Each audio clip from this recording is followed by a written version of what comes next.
Algunos de vosotros me ha preguntado por las revistas que habían ahí, que han volado enseguida, no teníamos para todos, pero por si alguien quiere leerlos, están disponibles vía web, ¿vale?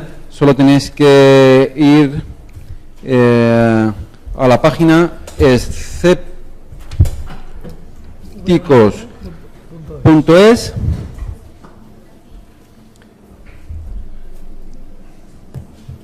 Y si conseguimos que cargue, ya hay un apartado que es publicaciones, bueno, el escéptico, que es en la revista.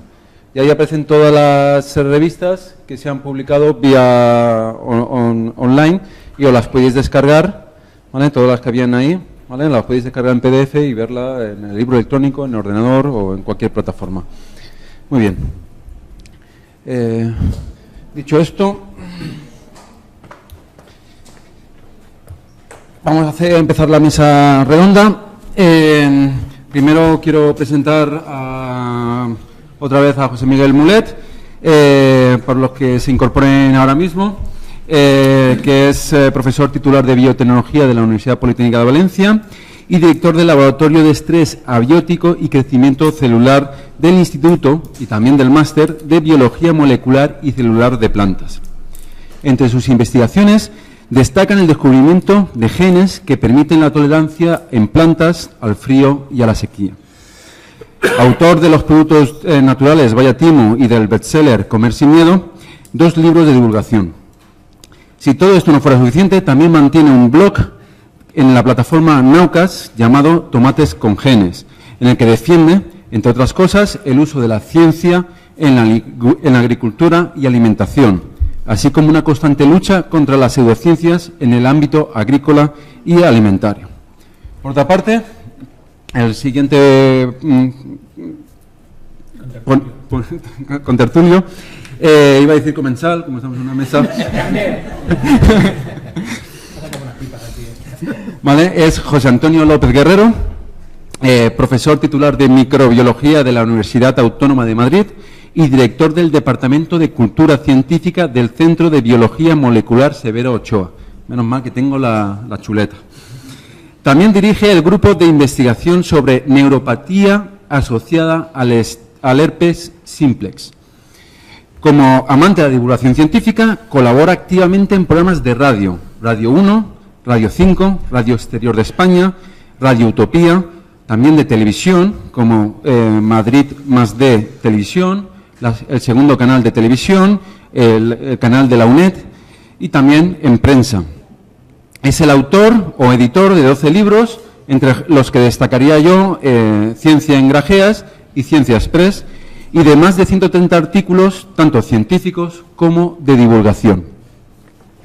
Por su parte, el comensal del extremo de la mesa se llama Bernardo Radón, investigador científico del Instituto de Química Orgánica General del CSIC, del cual ha sido director durante 4 años. Ha realizado numerosas investigaciones y estancias cuyo producto ha sido más de 100 publicaciones, tanto científicas como divulgativas, así como coinventor de patentes tanto españolas como internacionales. En los últimos años ha estado implicado en más de 200 tareas de divulgación científica y educativa, entre los que destaca el libro de divulgación Los avances de la química. También colaboración en el documental Química y Energía en la clase de Historia. Dirige el curso de divulgación de los avances de la química y su impacto en la sociedad. Y participa en el programa de radio A hombros de gigantes de Radio Nacional de España.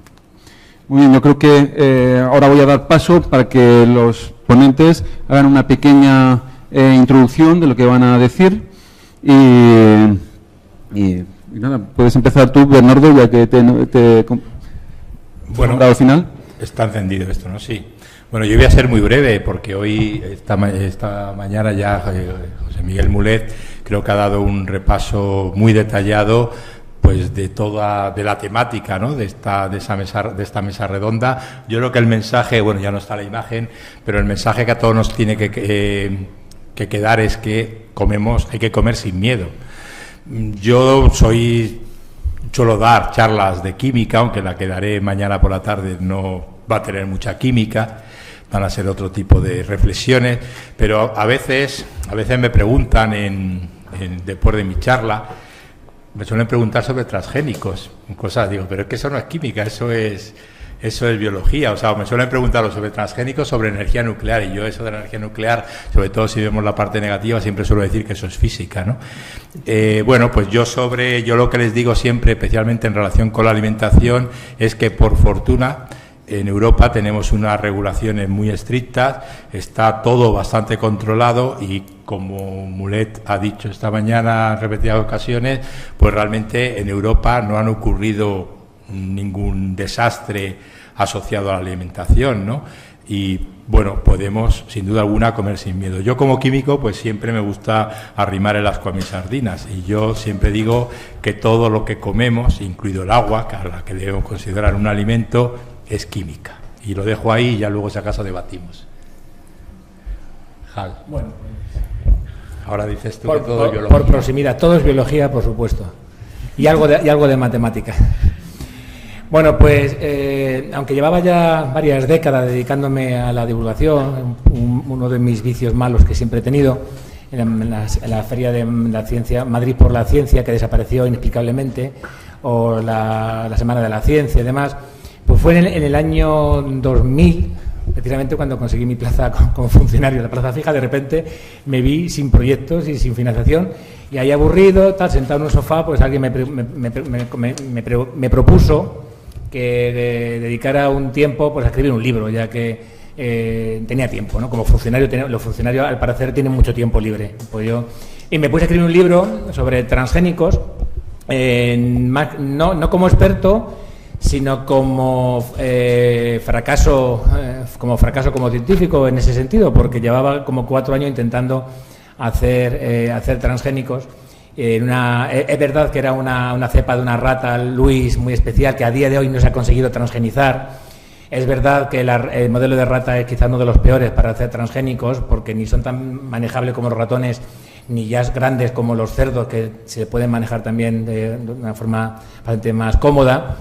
Pero eso sí, de ese fracaso aprendí muchos cursos de especialidad sobre transgénicos y demás. Entonces, el libro se llamó ¿Qué es un transgénico y las madres que lo parieron? ¿Por qué se llamó así? Porque para hacer un transgénico en animales, en ratones, por ejemplo, hace falta varias madres, una que ceda los embriones, otra que recibe los embriones, y varias madres y tal. Pero en algún momento, en alguna asociación ecologista de España, debieron entender que, obviamente, sin mirar mucho el libro, o sin mirar ni siquiera la contraportada, que donde yo explicaba por qué se llamaba así, debieron pensar que tenían un científico ya para la causa. Entonces me llamaron enseguida para dar unas conferencias y unas cosas. Cuando le dije, pero ¿os habéis leído el libro realmente, para que sepáis un poquito mi postura? Ya dejé de tener ningún contacto. Y es curioso porque desde entonces, pues alguna conversación esporádica en las redes sociales, en Facebook, sobre todo también en Twitter, lo paso mal luchando con los trolls. Hay aquí compañeros que disfrutan y que comen trolls todas las mañanas en las redes sociales. Yo lo paso mal porque soy muy sensible, llevo mal los insultos así de estos injustificados. Entonces, pero de vez en cuando aparecen personajes, y hace poco, y hay una palabra que se repite, o hay una frase que se repite machaconamente en la red cuando se habla de transgénicos, y es el principio de precaución, el principio de prudencia y tal con los alimentos y demás.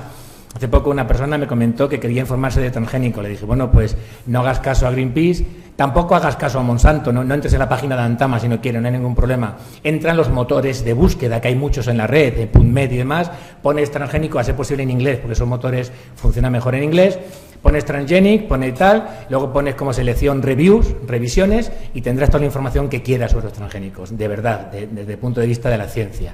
No, pero entonces salió un señor por allí, uno que dice que es médico, que es nutricionista, que no sé qué. Nada, estos son todos falacias. Lo que prevalece es el principio de prudencia. Y yo lo lanzo esto aquí ya como el debate, porque después de 1.400 millones de hectáreas sembradas de transgénicos, de forma acumulativa, quiero decir, unos 170 millones en el último año, millones de agricultores, varias decenas de países que los cultivan de forma natural, como ha comentado Bernardo, sin que hasta a día de hoy se haya reportado ninguna fatalidad, cosa que queramos o no queramos no se puede decir de otras prácticas agrícolas como la ecológica. Ahí tenemos la mal llamada crisis del pepino. Pues a pesar de eso, pues se sigue pidiendo principio de prudencia. Entonces yo siempre comento a los ecologistas con los que puedo hablar, que luego me gustaría comentar ya en el debate algo sobre el principio de autoridad, eso que en los medios de comunicación, y aquí hablo un poco con mi dualidad divulgador científico e investigador. No todo el mundo tiene derecho, desde mi punto de vista, a dar una opinión sobre un tema. Hace falta un principio de autoridad a la hora de exponer esa opinión, sobre todo cuando hay un debate. Bueno, pues cuando yo hablo con ellos, digo, ¿cuándo va a estar la sociedad, o vosotros, o el que esté en contra, cuándo se va a convencer de que una técnica es segura? ¿Cuando en vez de 1.400 millones de hectáreas sean 14.000 millones, o cuándo?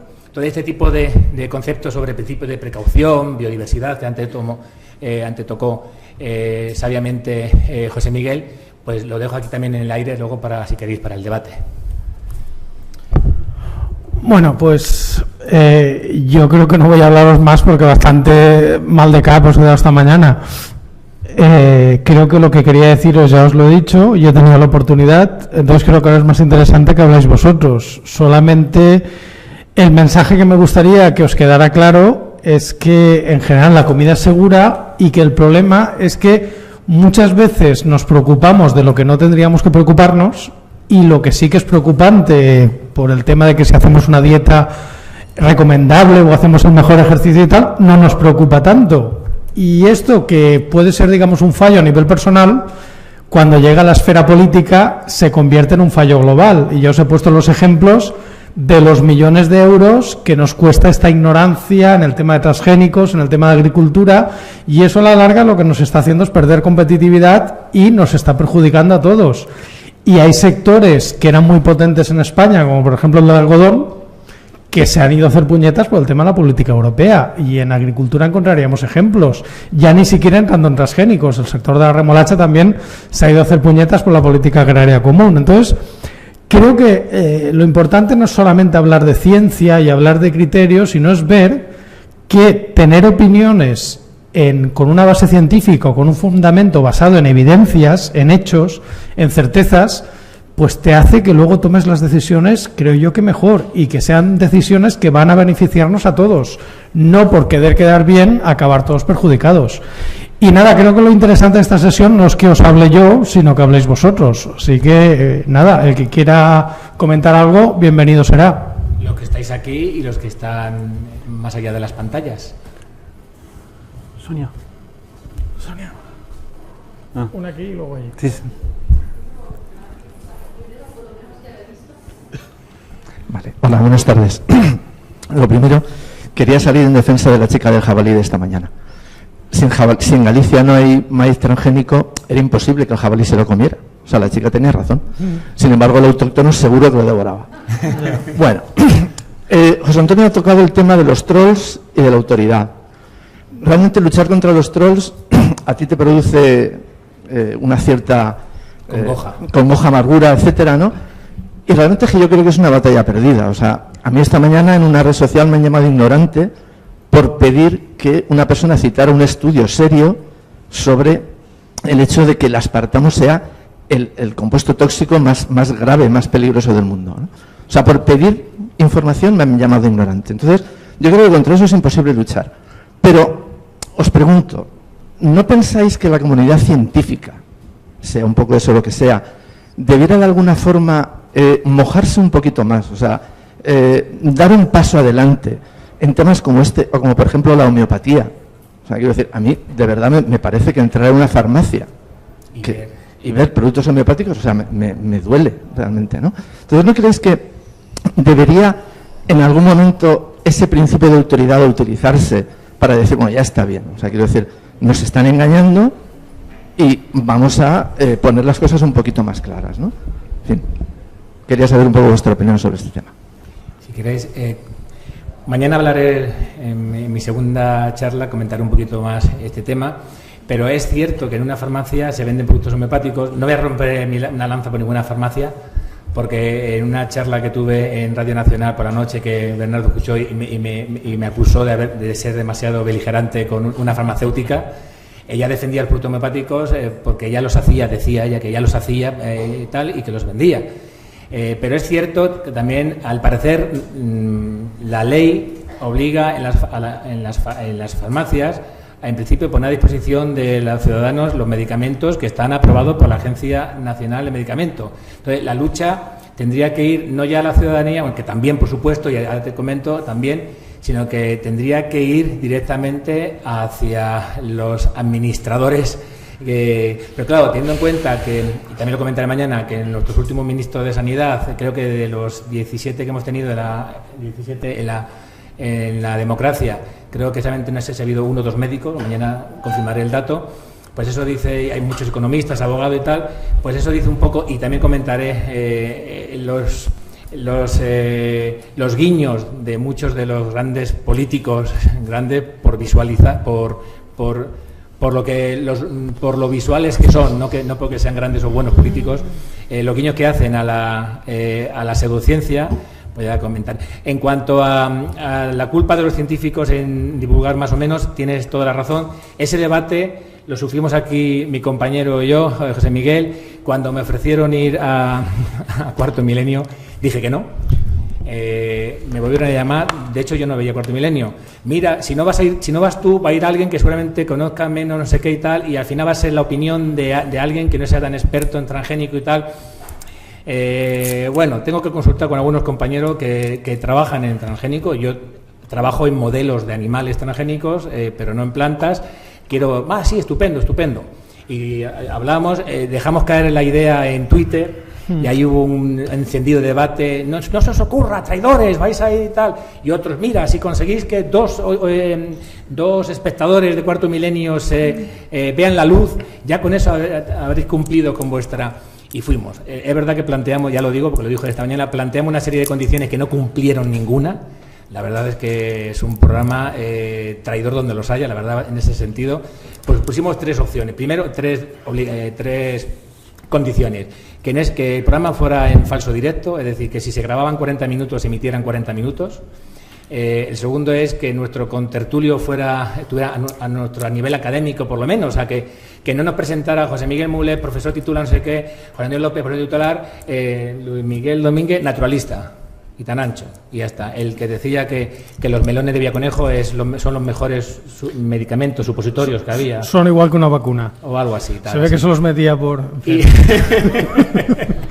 Y la tercera condición que pusimos es que al parecer en cada episodio de Cuarto Milenio hay 3 noticias, hay 3 reportajes, porque los 2 reportajes de ese día por lo menos fueran algo relacionado con la ciencia y no fuera la rubia de la curva y cosas así. No cumplieron ninguno. Grabaron 60 minutos, de los cuales solamente emitieron 40, con lo que tuvieron 20 minutos para manipular todo lo que quisieron, y aún así quedó bastante claro la cosa. Los artículos fueron después del nuestro, uno de una que al hacer la ouija los ojos se le voltearon y le salía un humillo por la nariz, una cosa así. Y el tercero fue de unos padres que tenían a su hijo durmiendo y tal, pequeñito, con un monitor de esto de controlador de los babies y tal, y que a través del monitor veían a un chico vestido decimonónico ahí, y obviamente cuando iban a ver al niño, obviamente no había ningún niño por ahí, una cosa. O sea, 2 reportajes muy científicos junto al nuestro. Y la tercera condición, tener a alguien a la altura más o menos académica. Debo decir que este señor no tenía ni pajolera idea de lo que eran los transgénicos ni de nada. Pero bueno, ahí estuvimos, y luego el debate en las redes siguió de si debemos seguir los científicos entrando al trapo en ese tipo de programas y tal. Y eso lo dejo abierto, no sé qué pensáis, si debemos bloquear algunos programas, si vale todo a la hora de que un científico intente divulgar para captar, o si debemos hacer proselitismo solamente en los grupos ya convencidos sobre la ciencia, que muchas veces lo que ocurre, que nos reunimos ya los convencidos de la divulgación científica para hablar de lo importante que es la divulgación científica. Pues a lo mejor hay que hacer como decían en los evangelios, esto que yo tampoco leo, que hay que ir allí donde las ovejas escapan del redil, ¿no? Para intentar, no lo sé, pero vamos, eso lo dejo abierto. Mira, has comentado el tema del aspartamo, y precisamente durante la comida lo hemos estado comentando. Yo leí las publicaciones originales en las que se decía que el aspartamo provocaba tumores cerebrales en ratas. Bueno, extrapolando, tendrías que ser, o sea, como ser humano, de la rata al ser humano, tendrías que estar tomando 3 botes diarios del famoso aspartamo, que todos sabemos que se vende en un bote de tapa azul, durante unos 40 años. Eso no hay cuerpo que lo aguante, por lo tanto, evidentemente, no es extrapolable ese resultado. También comentábamos, porque yo investigo en toxicología, que tú no puedes publicar un artículo en una revista de toxicología diciendo que es algo es inocuo. Entonces, al final, como siempre hay una relación entre dosis y efecto, pues tú das dosis hasta que la rata o el microorganismo se muere o lo que sea. Y sobre el segundo tema, lo de los científicos, es un tema, o la homeopatía, son temas que yo voy a tocar mañana. Mi primera parte de la charla, no sé si dará tiempo mañana o será el viernes por la mañana, pero son 2 temas que yo voy a tocar. El tema de la homeopatía, por supuesto, que yo creo que todos tenemos una opinión, pero aquí todos estamos convencidos, y el tema del papel de los científicos. Y no te creas tú que todos los científicos somos gente quijotesca, que estamos dispuestos a ayudar al prójimo. No. Cada científico tiene sus intereses, y hay muchos científicos que están promoviendo prácticas pseudocientíficas o al menos la ciencia exagerada. Entonces yo pondré algunos ejemplos, sobre todo ejemplos sacados de prensa, de artículos, de noticias recientemente publicadas, y veremos que hay científicos para todo. La ciencia está sufriendo una gran crisis.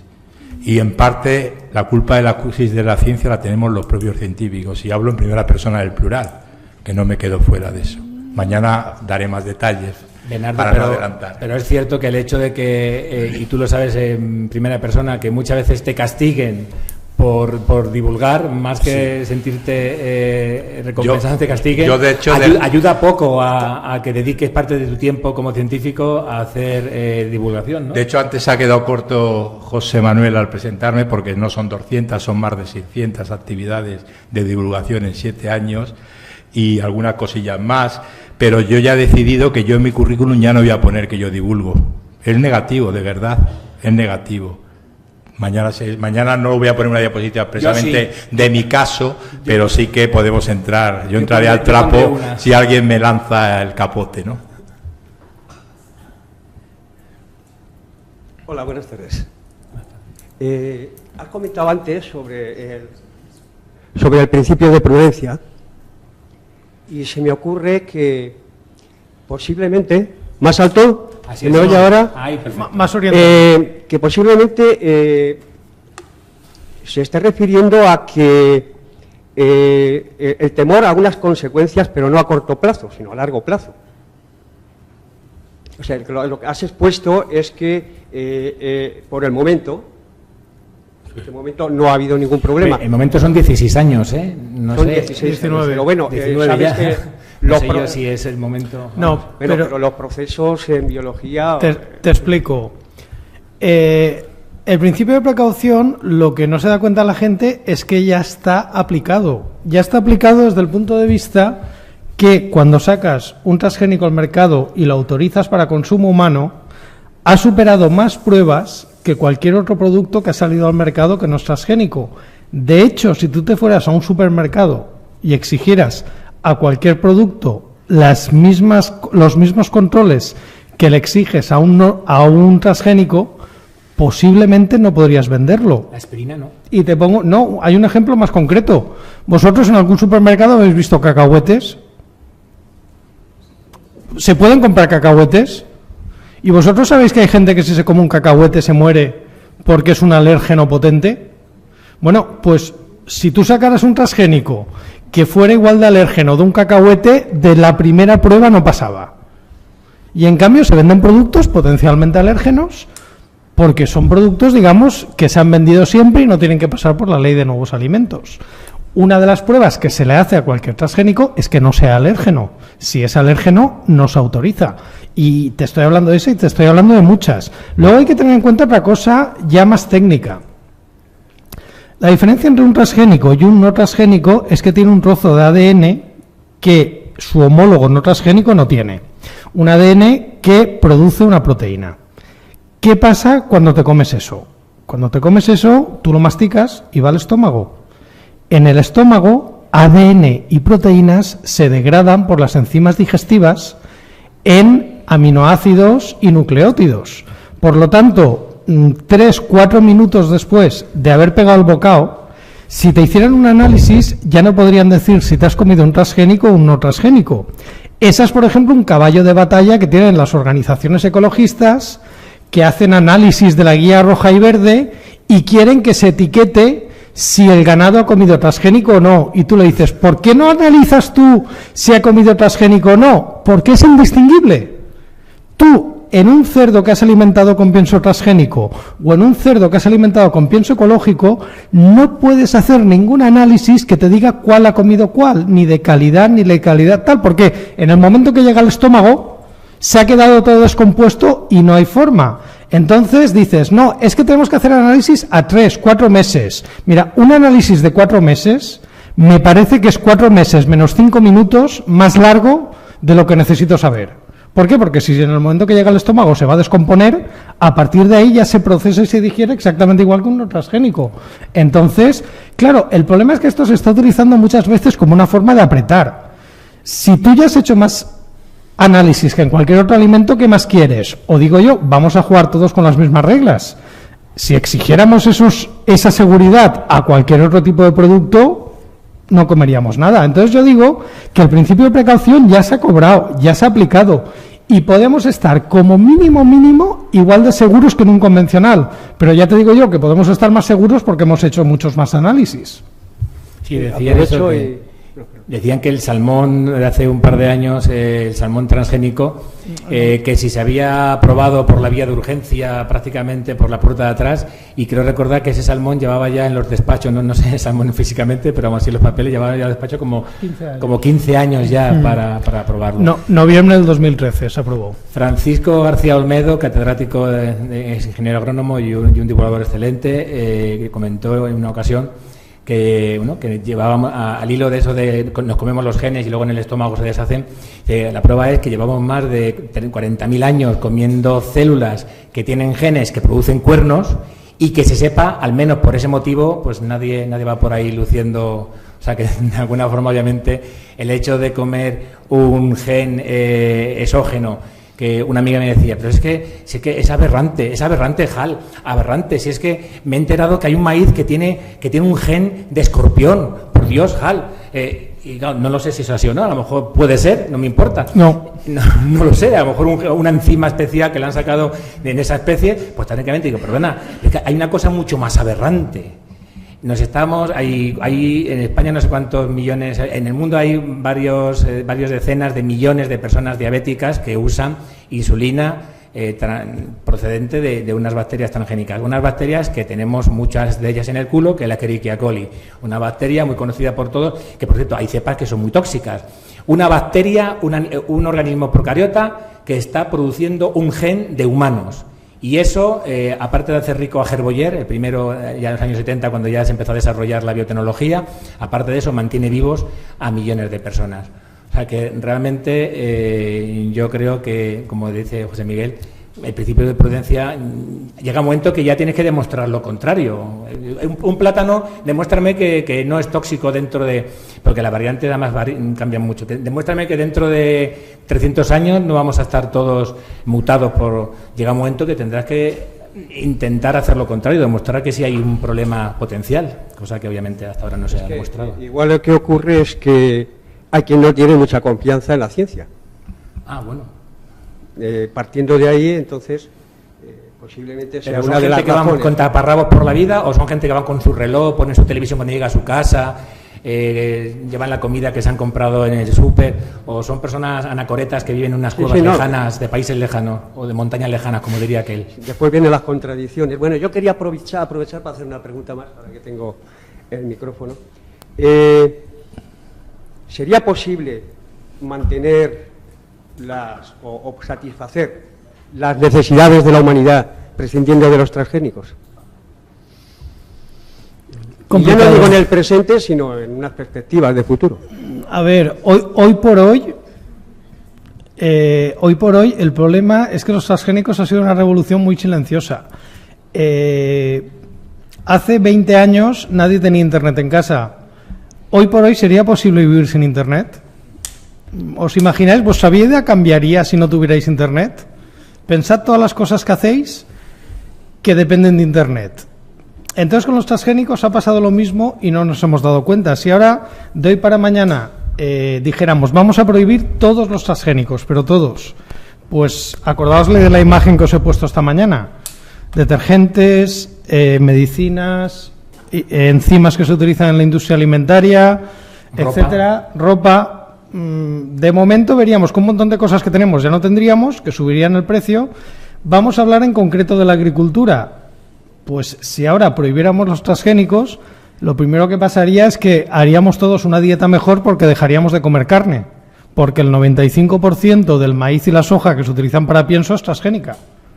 Entonces, yo creo que hoy, que solamente están los transgénicos de primera generación, los facilillos, ya no podríamos vivir sin transgénicos. Si a eso le cuentas los que están a punto de salir, lo del trigo para celíacos, el arroz dorado, etcétera. Pero bueno, ¿para qué queremos vivir sin transgénicos? ¿Por qué tenemos que renunciar a ellos si están funcionando? No me planteo la pregunta. Pero otra cosa sería, José Miguel, y eso sí es una pregunta lícita, creo, plantearse si los transgénicos representan la tercera revolución verde y se consigue obtener más alimentos por el mismo número de hectáreas y por lo tanto hacemos que se pueda soportar una mayor población mundial. Hace un año nació el inquilino número 7.000 millones de la Tierra. Se piensa que en el 2050 seremos en torno a los 9.000. Lo único que estamos haciendo es trasladar el problema del crecimiento de la demografía, trasladarlo un par de décadas. Al final llegaremos a una población de 9.000 millones que gracias a los transgénicos, la tercera revolución, se consigue mantener a duras penas, me imagino que con más desigualdad entre los países más ricos y los más pobres. Y al final, pues, en cualquier caso, habrá que tomar una decisión de qué es lo que pasa, qué hay que hacer. De alguna forma habrá que equilibrar los nacimientos con la muerte y tal. O sea, que yo creo que son cuestiones lícitas, pero no enmarcadas dentro del contexto de por qué los transgénicos o por qué no los transgénicos, sino enmarcadas en el contexto de lo que es nuestra dominancia en la Tierra como especie y el equilibrio con el resto de las especies, de la bio o diversidad. Hombre, si renunciáramos a los transgénicos, la primera consecuencia sería que el precio de la comida subiría muchísimo.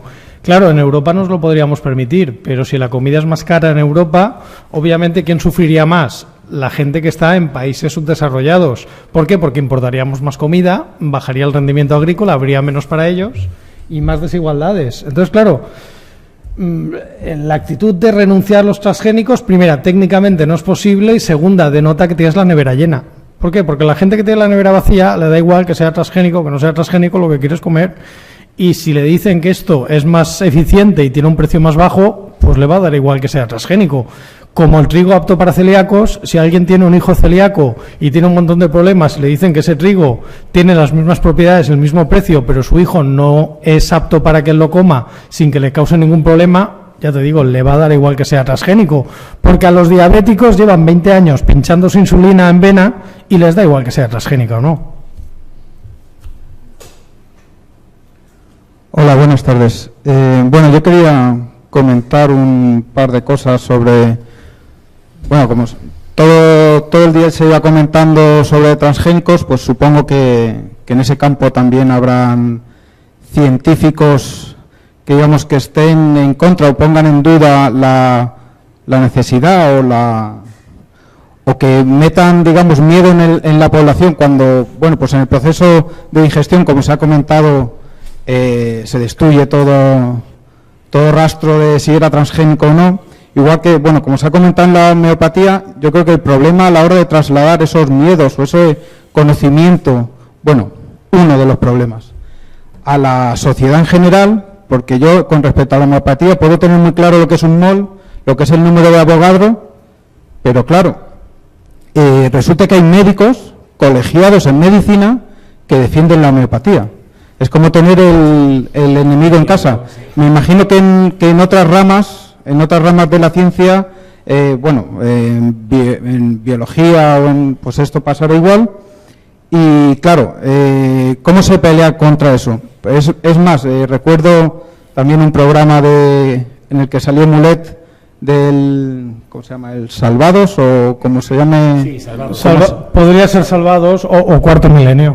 Sí, bueno, el de cuarto milenio. ¿El tuyo que Salvados esta vez? Sí, no, Sálvame no era, ¿no? El de cuarto milenio también podría dar mi opinión, pero bueno, quizá en otro momento. El de Salvados, por ejemplo, pasó igual, es decir, apareció tu actuación, bien, correcta, pero es que para mí fueron correctas todas las actuaciones.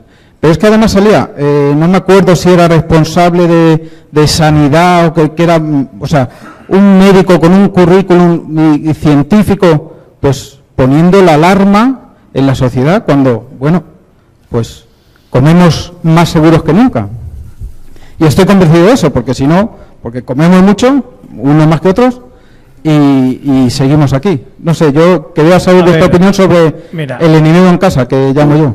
Es verdad que hay científicos, entre paréntesis, pocos y malos, cierro paréntesis, que están en contra de los transgénicos, como también te puedes encontrar científicos que están en contra del cambio climático, como también te puedes encontrar científicos que están en contra de la evolución. Tú en tu departamento tenías a uno, ¿no? Al Máximo Sandín. A ver, piensa que un científico es una persona y tiene sus creencias. Por ejemplo, yo he conocido científicos muy buenos que tenían firmes creencias religiosas y entonces tú podías estar hablando de ellos de ciencia, pero cuando entrabas a discutir algo que tenía que ver con sus creencias religiosas, ya no estabas hablando con un científico, estabas hablando con un creyente y ya supeditaba su creencia a la evidencia. Entonces, digamos que eran como dos aspectos. Yo he discutido con científicos que están en contra de los transgénicos, pero al final tienes que ir a lo mismo. Pon los datos encima de la mesa y vamos a comentarlos. Claro, el problema ahí es que evidentemente tú puedes discutir, o yo puedo discutir sobre algún tema, pero el público en general ni va a buscar las fuentes, porque las fuentes cuestan un esfuerzo buscarlas, y vamos, a mí me ha costado encontrar ciertas fuentes, y lo de la falacia de autoridad, que podemos tener muy claro que no es un motivo en el que te coloca por encima de nadie por tener ciertos conocimientos. La gente lo que busca es eso, es decir, el periodista, por ejemplo, en Salvados, Jordi Évole, pues ¿qué buscó? Buscó la autoridad y las encontró de los dos palos. Seguramente en esos dos palos pues está 247 a favor de los transgénicos porque no hay pruebas en contra, y uno que, bueno, pues que aunque no tenga pruebas, se pone en la palestra y sale en todos los sitios. Eso se llama la falacia del principio de equidistancia o de la pseudosimetría.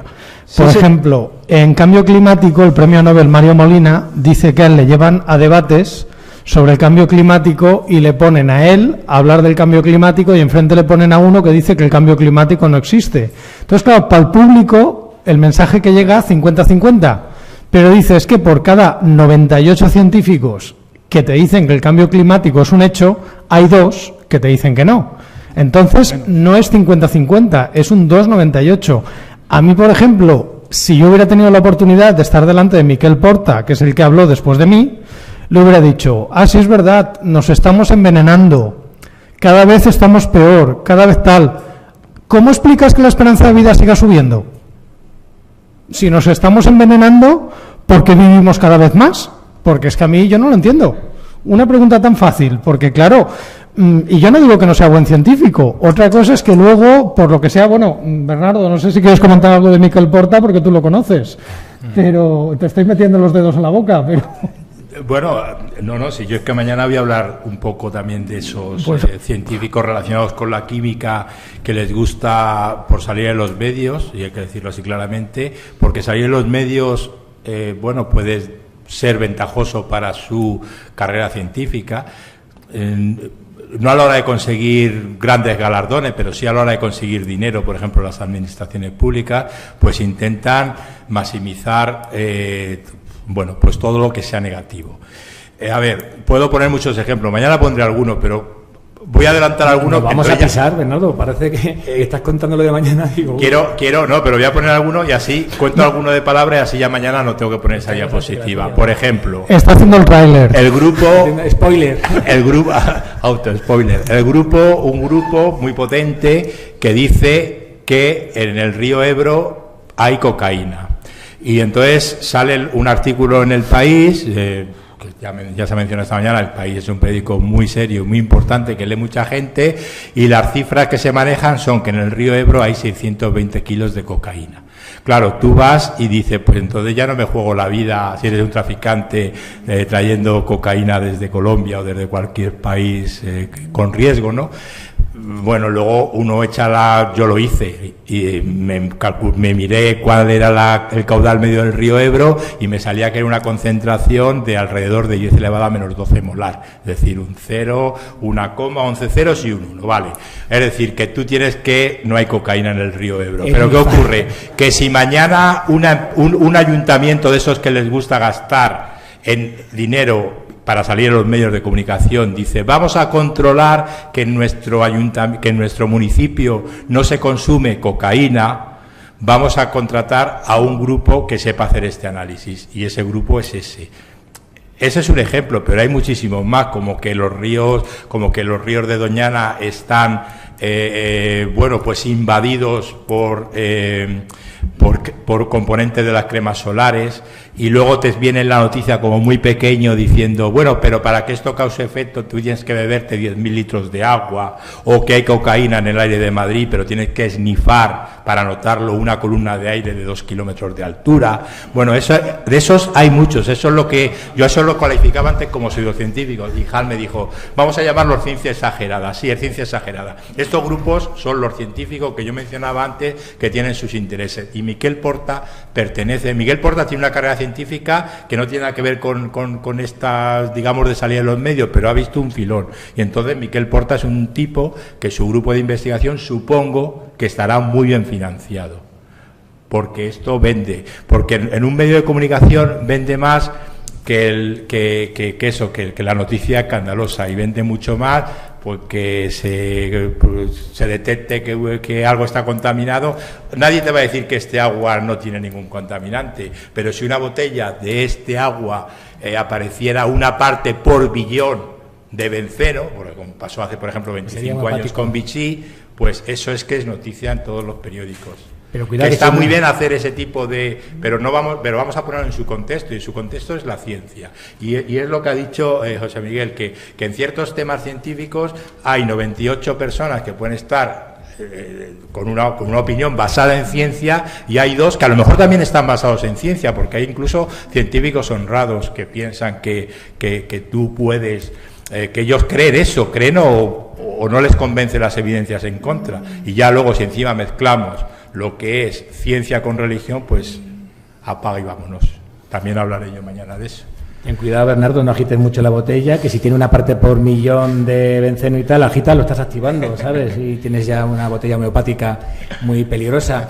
Realmente, sí, mañana hablaremos también de la ciencia exagerada, pero... considero que lo que comentaba antes del principio de autoridad, aquello de que todo el mundo es capaz de dar una opinión, aquello de que en un debate, y yo que participo en medio de comunicación, muchas veces pues, para crear polémica y sobre todo polémica y sobre todo espectadores, pones en un lado de la mesa, por ejemplo, a José Miguel, o a que comentaba antes, a Francisco García Olmedo, ingeniero agrónomo, biotecnólogo, ya profesor, ya muchos años ya trabajando en el tema.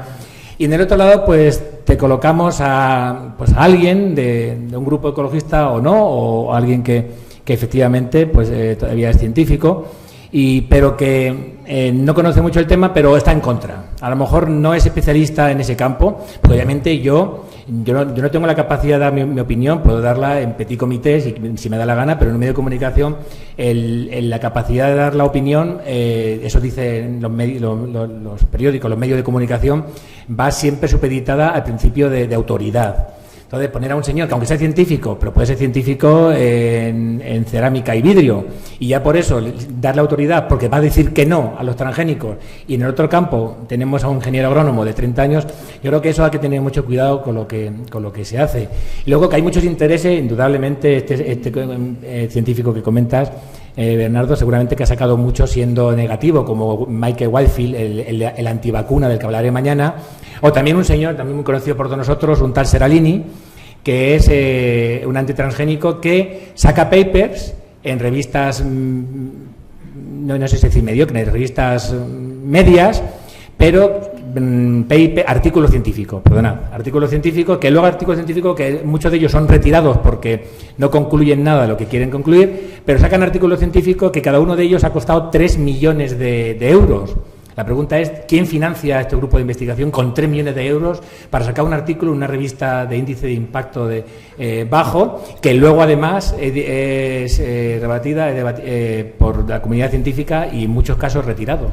O sea, hay muchos intereses. Para que os hagáis un ejemplo, 3 millones de euros en investigación en España es una animalada. Puede ser más del presupuesto que tiene todo mi instituto, que somos 30 o 40 grupos de investigación durante 2 o 3 años. Que hay fines de semana que no me lo gasto. No, pero es decir, un proyecto de investigación del Plan Nacional, que se supone que son los mejor pagados, los más difíciles de conseguir, suelen ser 120.000, 150.000 euros para 3 años.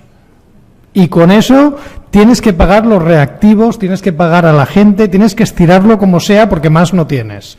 Entonces, un ejemplo de por qué hay gente, pues hombre, este señor va a ser muy rentable. Este señor publica un artículo en una revista de factor de impacto medio-bajo y dice que le ha costado 3 millones de euros. Si eso lo hubiera financiado con fondos públicos, le hubieran dicho, con 3 millones de euros usted solo ha podido publicar esto. Esto es un fracaso. Es decir, si a ti te dan un proyecto de 120.000 euros y al cabo de 3 años vas con un artículo en una revista, te dicen que has desperdiciado el dinero y no te vuelven a dar un duro en lo que te queda de vida. Es el que decía que en ratas alimentadas con maíz transgénico desarrollaban tumores.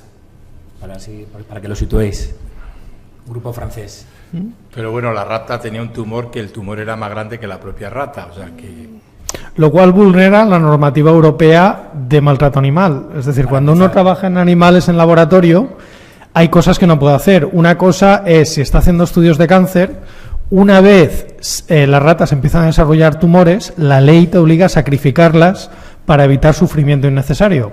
Claro, tú, si los datos de tumores los expresas en una gráfica de columnas, que es lo normal, no tiene el impacto mediático de una foto con unas ratas con tumores, que es lo que hizo él.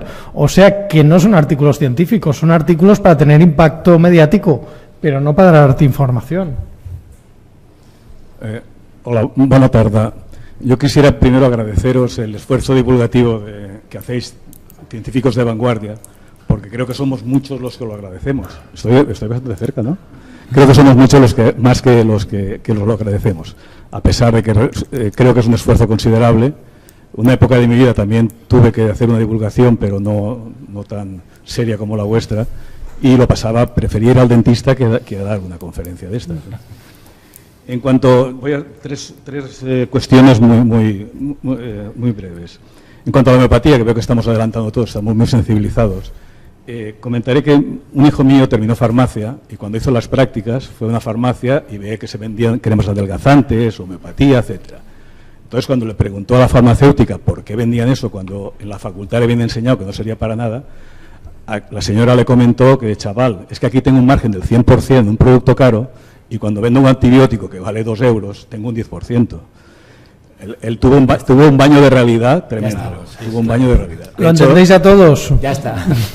De hecho, dejó la farmacia porque él no vendía más aspirinas y ahora está terminando ingeniería biomédica en Valencia, en la Politécnica. Bien, en cuanto al transgénico, tengo una percepción personal de por qué el rechazo. Darwin afirmaba que habían 2 tipos de evolución, la fomentada por los humanos y la natural, la que no tenía intervención humana. También decía que si tuviéramos que regresar a lo que comíamos y cómo nos vestíamos hace 10.000 años, pasaríamos hambre y frío. Eso está claro. Pero claro, y la evolución, y más en Valencia, los agricultores valencianos que han sido pioneros en esto del ampeltar, a mí me maravillaba siempre que de un manzano le cortabas una rama y salía un naranjo, vamos, para mí eso era ciencia ficción. Esta evolución la veíamos en el campo, la vemos poco a poco, pero claro, cuando la biotecnología se mete en los laboratorios, que para el resto de los humanos suelen ser las cajas negras, es decir, que no sabemos qué pasa ahí dentro, incluso las películas de ciencia ficción, ves tíos con bata blanca, que producen zombies o superhombres. Entonces ahí te crea cierto recelo, porque dice, ¿estos quién los controla, estos señores? Porque en esos laboratorios han salido virus también letales, han salido la guerra química, es decir, esta prevención yo creo que es coherente con el pensamiento racional. Y por último, bueno, agradecer a profesor Mulet su afán divulgatorio, que es muy ameno, pero no nos ha dejado claro, porque mi mujer, no te voy a decir su nombre, pero es una de tus contrincantes en el blog. Uy, uy, uy. Tengo muchas. Sí, tienes muchas. Bueno, yo solo tengo una. Yeah. Contrincantes en el blog, mujeres también tengo una solo. Bueno, si tienes interés en Montalvo o no. Será Monsanto. Exacto, Monsanto. Puedes preguntarle a José Manuel, cuando dijiste que ibas a traerme, Monsanto te dijo, yo te pago todo, ¿a que sí? Sí, claro. A ver, mi mujer, ya que la has nombrado, a fin de mes me dice, tú debes de ser tonto.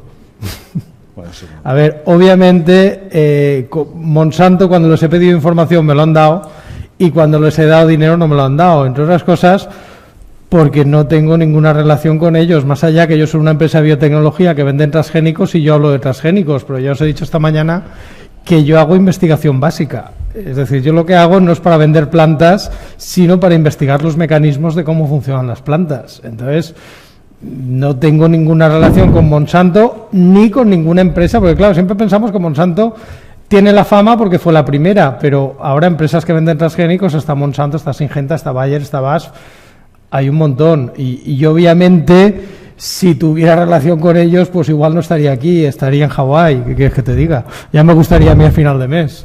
Pero en fin, y respecto a esto que has dicho, del principio, el rechazo que nos fomenta porque los transgénicos vienen de laboratorios y tal, eso también es una imagen. A ver, las variedades no transgénicas, muchas también se hacen por cultivo in vitro, por desarrollo de tejidos, por mutagénesis, y eso también se hace en laboratorio. Lo que pasa es que como no son transgénicas, la diferencia es que salen enseguida al mercado. Pero claro, es la imagen preformada que tenemos.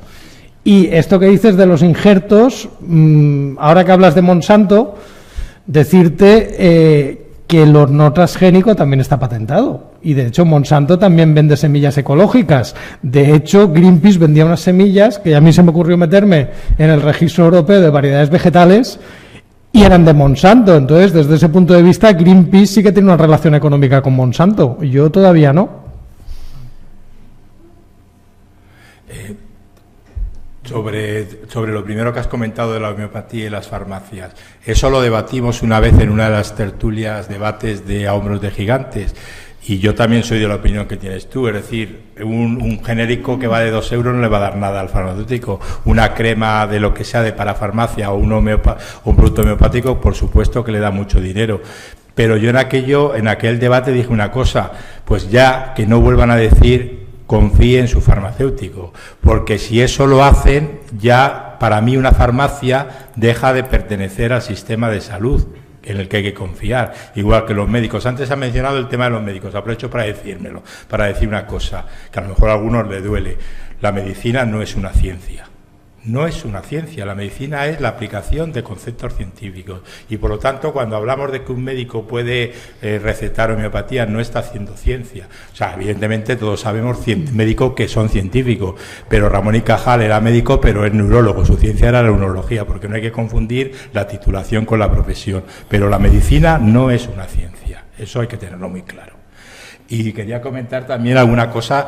Realmente Monsanto es una multinacional. Monsanto, cualquier otra, es una multinacional tan grande que yo creo que debe ser una parte mínima lo de los transgénicos. No sé si José Miguel me corregirá, pero lo que hice el laboratorio, también se hace en un laboratorio la pastilla que a mí me baja o me regula el nivel de colesterol, que esta mañana hemos mencionado, o la pastilla que permite controlar la tensión, o la que me quita los dolores de cabeza, o la que me hace bajar la inflamación. Todo eso se hace en un laboratorio. Han mencionado las guerras, que también se hace en un laboratorio, las armas químicas, etcétera. Y efectivamente ha habido químicos que conscientemente han trabajado por eso, especialmente ahora que cumplimos el centenario de la Primera Guerra Mundial y se recuerda que fue la primera guerra en la que se usaron armas químicas con un químico excelente, Fritz Haber, que fue el premio Nobel de Química.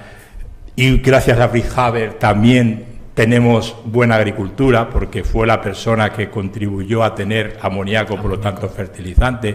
Pero Fritz Haber, como era el químico del Kaiser, él se metió en un laboratorio para preparar armas químicas. Evidentemente Haber representa como nadie las dos caras de la química, o las dos caras de la ciencia: el benefactor de la humanidad por la síntesis del amoníaco, y el tipo malvado que, por querer ganar un imperio para su nación, pues se metió en un laboratorio. Pero en general, en la aplicación buena o mala de la ciencia no depende de los científicos. Pocas veces depende de los científicos. Al final depende de los políticos, de los militares, especialmente de los políticos, los que tienen la sartén por el mango. Pero casi todo se hace en un laboratorio. Casi todo. Y no sé si hablo en nombre de mis compañeros, pero como esto sale en streaming, si hay alguna macroempresa que le gusta lo que decimos y quiere financiarnos la investigación, pues mi número de teléfono, médico que se sienta ofendido, mi número de teléfono y tal viene en la página web, ¿eh? Por favor, en sobreimpresión, llame ahora, 902. Llame ahora mismo. Contactos. Ay, me he emocionado ya. Hola, buenas tardes. Bueno, yo antes de la comida me he quedado un poco perplejo por lo que habías expuesto en cuanto al tema de los complementos y su inutilidad en el tema de la alimentación, ¿no? Y, por ejemplo, porque he sabido que continuamente, ahora parece que de pronto de un tiempo a esta parte están saliendo complementos que se supone que realmente suplen un problema o bien de base genética o incluso falta o base nutricional. Un problema que no sabías que tenías. No, hablo de forma generalística, no individual, sino en el tema, por ejemplo, se habla ahora mismo de triptofano para el estado anímico como de omega. Sabemos que anteriormente, ante el desconocimiento de todos estos productos que van saliendo, que pueden estar presentes, yo que sé, como en la carne, el triptofano, los huevos o el omega, es más fácil a una persona que igual está desgastado, se siente un dolor de cabeza muy fuerte, decir, no, te doy estos ISRS de última generación, otra cosa, por ejemplo, cuando habría que ver si a esa persona le falta omega en el cerebro o, ¿me entiendes? No sé si... Bueno. Yo por eso, un segundo, solo quiero romper una lanza también a favor de mi compañero que ha dicho el tema del aspartamo, porque recientemente Coca-Cola, creo que en la Cero y en la Lays, tiene un contenido de aspartamo. Curiosamente, la OMS se iba a pronunciar, pero destina un fondo bestial y, bueno, quiero decirlo del corporativismo. Mira, te puedo contestar yo porque por una historia me he informado bastante sobre el tema de complementos y tal. Es curioso que cada vez que vas a una farmacia tienes mogollón de complementos, mogollón de vitaminas, mogollón de tal, que antes no habían tantos, fabricados por los mismos laboratorios tipo Bayer, tipo BASF, que antes fabricaban o siguen fabricaban medicamentos. ¿Cuál es el problema? La ley para sacar nuevos medicamentos al mercado cada vez es más estricta, cada vez requieren más, pero en cambio un complemento alimenticio, como no es un medicamento, tú lo fabricas, lo sacas y punto. Y la publicidad de un medicamento, por ejemplo, en Europa está prohibida. Un medicamento con receta no lo puedes publicitar. En cambio, un suplemento alimenticio tipo Revitón, Farmatón, tal, puedes hacer toda la publicidad que quieras y prácticamente decir lo que quieras. Hacemos números. Una compañía farmacéutica dice, a ver, si yo quiero sacar un medicamento para el cáncer, para el SIDA, para el ébola, para tal, tengo que gastarme una pasta en financiación, más una pasta en todos los controles, ensayos clínicos y tal. Cuando hablo de pasta no estoy hablando de 1 millón de euros, estoy hablando de miles de millones de euros. para que luego me lo autoricen y tenga una patente que me va a durar 20 años o 10, porque luego tiene que ser un genérico. Claro, tienes que hacer una inversión muy fuerte que luego no sabes si vas a recuperar. En cambio, si saco un complemento que me cuesta 4 duros, porque no tengo que hacer ensayos clínicos, no tengo que investigar, no tengo que tal, y lo vendo, ya estoy ganando dinero los 4 días. Claro, si eres un laboratorio farmacéutico, ¿qué haces?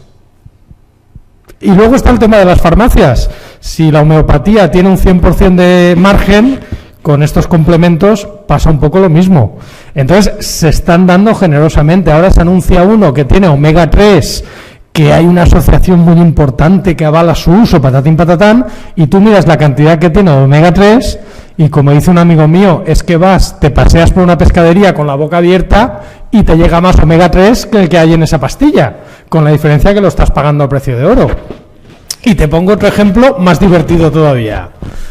¿Alguien se acuerda hace 3 o 4 años las bayas de Goji? Que aquello era, a ver, ¿cómo ha podido sobrevivir la civilización occidental sin las bayas de Goji? De repente eran el alimento mágico, vamos, que si no te comías medio kilo de bayas de Goji al día es que te ibas a morir, porque es que lo curaban todo, eran, vamos, como el Viagra, como lo del colesterol, pero todo junto. Y de repente ya nadie se acuerda de las bayas de Goji. Ahora, ¿quién puñetas come bayas de Goji si ya no hay en el supermercado? Bueno, las bayas de Goji, que lo cuento en Comer Sin Miedo, fue una historia, una moda americana que se pasó aquí y al final ni se hacían en el Tíbet a 4.000 metros, porque a 4.000 metros no hay baya que crezca, se muere de frío, se hacían en China y además ni siquiera en una fruta de origen chino. Es una fruta de origen mediterráneo que llevaron allí los misioneros portugueses españoles en el siglo XVIII. Pero bueno, estas cosas pasan. Al final, todo es dinero. Bueno, yo como... No sé si quieres intervenir más. No, sí, bueno, ya me ha quedado un poco aclarada porque lo que, respecto a usted lo que estaba diciendo en cuanto a la farmacia, lo veía más desde el punto de vista de su anterior compañero, en el sentido de que unas cápsulas de omega cuestan unos 36 euros, unas ISRs igual, unas benzodiazepinas, ¿no? 2 euros y pico, todo, no sé lo que cuesta más o menos. Sí. Es decir, ¿dónde está realmente el negocio minorista?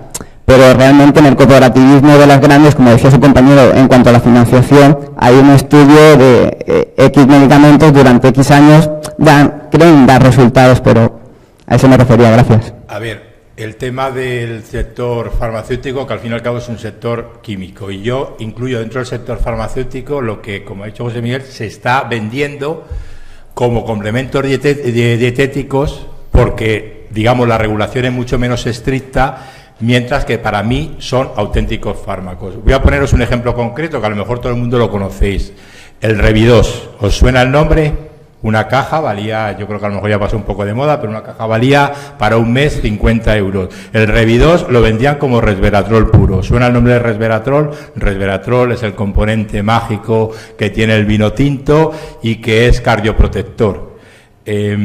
Bueno, a él se le atribuyó la famosa paradoja francesa de que a pesar de que toman mucha mantequilla y mucha grasa y mucha proteína, pues están los tíos muy sanos desde el punto de vista cardíaco. Bueno, porque el resveratrol parece ser del vino tinto de Burdeos y de Borgoña le protege.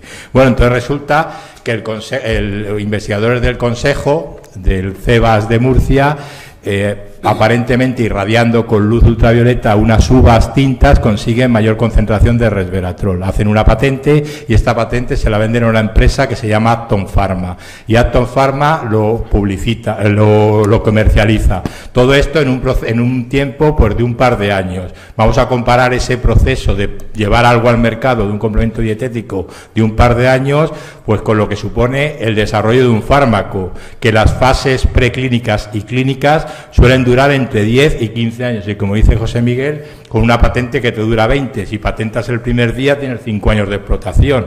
Bueno, pues resulta que esta gente hace una gran campaña publicitaria y esto en el año 2009 se convierte en un boom que vamos, es que todo el mundo estaba loco por tomar el resveratrol.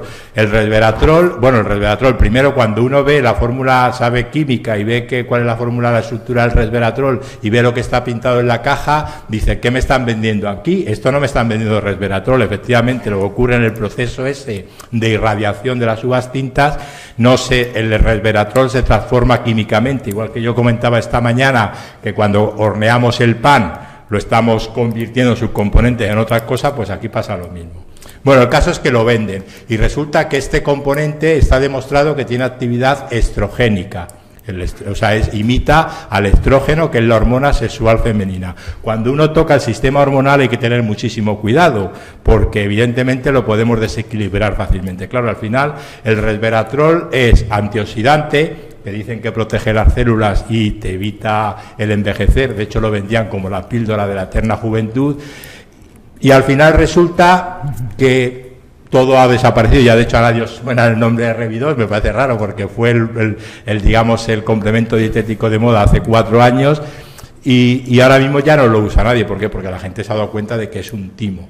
Y que incluso, a mí me acuerdo que me escribió a través de mi blog, me mandó un correo electrónico, pero a través del blog, porque yo escribí algo sobre el resveratrol, y un señor chileno, peruano, y me dijo que desde que estaba tomando las pastillas de Revidol se sentía fatal. Dije, hombre, es que yo creo que esto, a las únicas personas a las que les puede venir bien son a las mujeres en edad o justo por menopáusica. ¿Por qué? Porque les viene muy bien un aporte extra de estrógenos.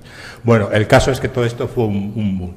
Pero a lo que voy, que es lo serio en esta situación, es que estamos, sin pasar controles clínicos, estamos pasando muchos productos que son realmente fármacos. Ese es uno, pero son todo lo que ha mencionado José Miguel esta mañana. La parafarmacia está llena de fármacos, es decir, de medicamentos que no han pasado controles clínicos. ¿Cómo es el desarrollo de un fármaco? El desarrollo de un fármaco tiene que pasar por 3 fases clínicas, la fase clínica y una fase preclínica, donde se ve su toxicidad, se ve su eficacia, se ve si afecta a las personas sanas, si ve si cura a los enfermos, etcétera. Y en cualquier momento de eso, el fármaco se puede caer del desarrollo. Cuanto más tarde se caiga, más dinero le va a costar a la empresa. Porque estamos hablando, como ha dicho él, según dicen las empresas farmacéuticas, $1.000 millones. Vamos a decir que cueste 500, que ya es bastante dinero. Claro, comentabas tú, me parece, que si un fármaco de estos sale al mercado, una empresa farmacéutica en un par de años lo ha recuperado todo, efectivamente. Pero es que las empresas farmacéuticas ahora mismo están podido sacar al mercado 1 de cada 5.000 compuestos que empiezan a ensayar. Es decir, que tiene una tasa de acierto muy baja. ¿Cómo ganan dinero las multinacionales? Pues mareando la perdiz. Es decir, lo que toda la vida habían vendido Bayer, por ejemplo, como vitaminas, pues ahora te las ponen todas juntas y te las venden como complementos dietéticos. Has mencionado, creo, el triptófano, que es también una molécula de moda. El triptófano es un aminoácido, pero es que el triptófano lo puedes consumir en el chocolate. Por lo tanto, ¿para qué vas a castigarte comprando triptófano en pastilla? Sí, a eso me refería yo, que hay, por lo de la ponencia última antes de la comida, tenemos... Lo que yo quería decir, la conclusión es que una alimentación equilibrada y sana te lo va a proporcionar prácticamente todo. Sí, gracias. Perdóname por volver otra vez en el tema del aspartamo, pero me ha chocado un poco lo de ver que es completamente seguro, cuando siempre he leído, por ejemplo, ya en el año 70 y pico, que es cuando se aprobó a los pocos años la propia FDA, que es el organismo que controla la seguridad alimentaria en Estados Unidos. Ya dijo que hay riesgo de toxicidad. Posteriormente, un estudio demostró su relación con el cáncer. Luego hubo un siguiente estudio en el cual dicen que sí que era seguro, y ese estudio supuestamente, yo no he observado el estudio, no puedo decirle, usted a lo mejor me diga que no, pero que dicen que ese estudio fue financiado precisamente por las empresas que tienen el aspartamo, que son Monsanto, NutraSweet, etcétera.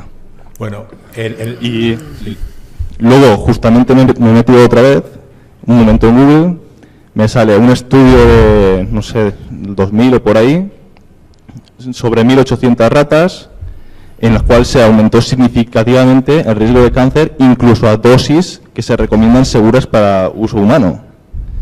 Luego un posterior estudio observacional con personas ya, aumenta un 43% o algo así, porque ese estudio fue por Harvard y estuvo publicado precisamente en el Journal of Nutrition, se publicó ahí. Y justo ese estudio es de hace poco, de hace 4 o 5 años. Eso. Sí, a mí me da igual que la gente tome aspartamo, sacarosa, que es el azúcar normal, digamos, ciclamato, sacarina o tal, me da igual, yo tomo... La cuestión no es que lo tomen, sino que se venda... Yo, la evidencia científica, o sea, primero el tema de los edulcorantes, incluyo ahí el azúcar, es un negocio. Entonces, cuando el primer edulcorante artificial que se patentó y se puso en el mercado fue la sacarina.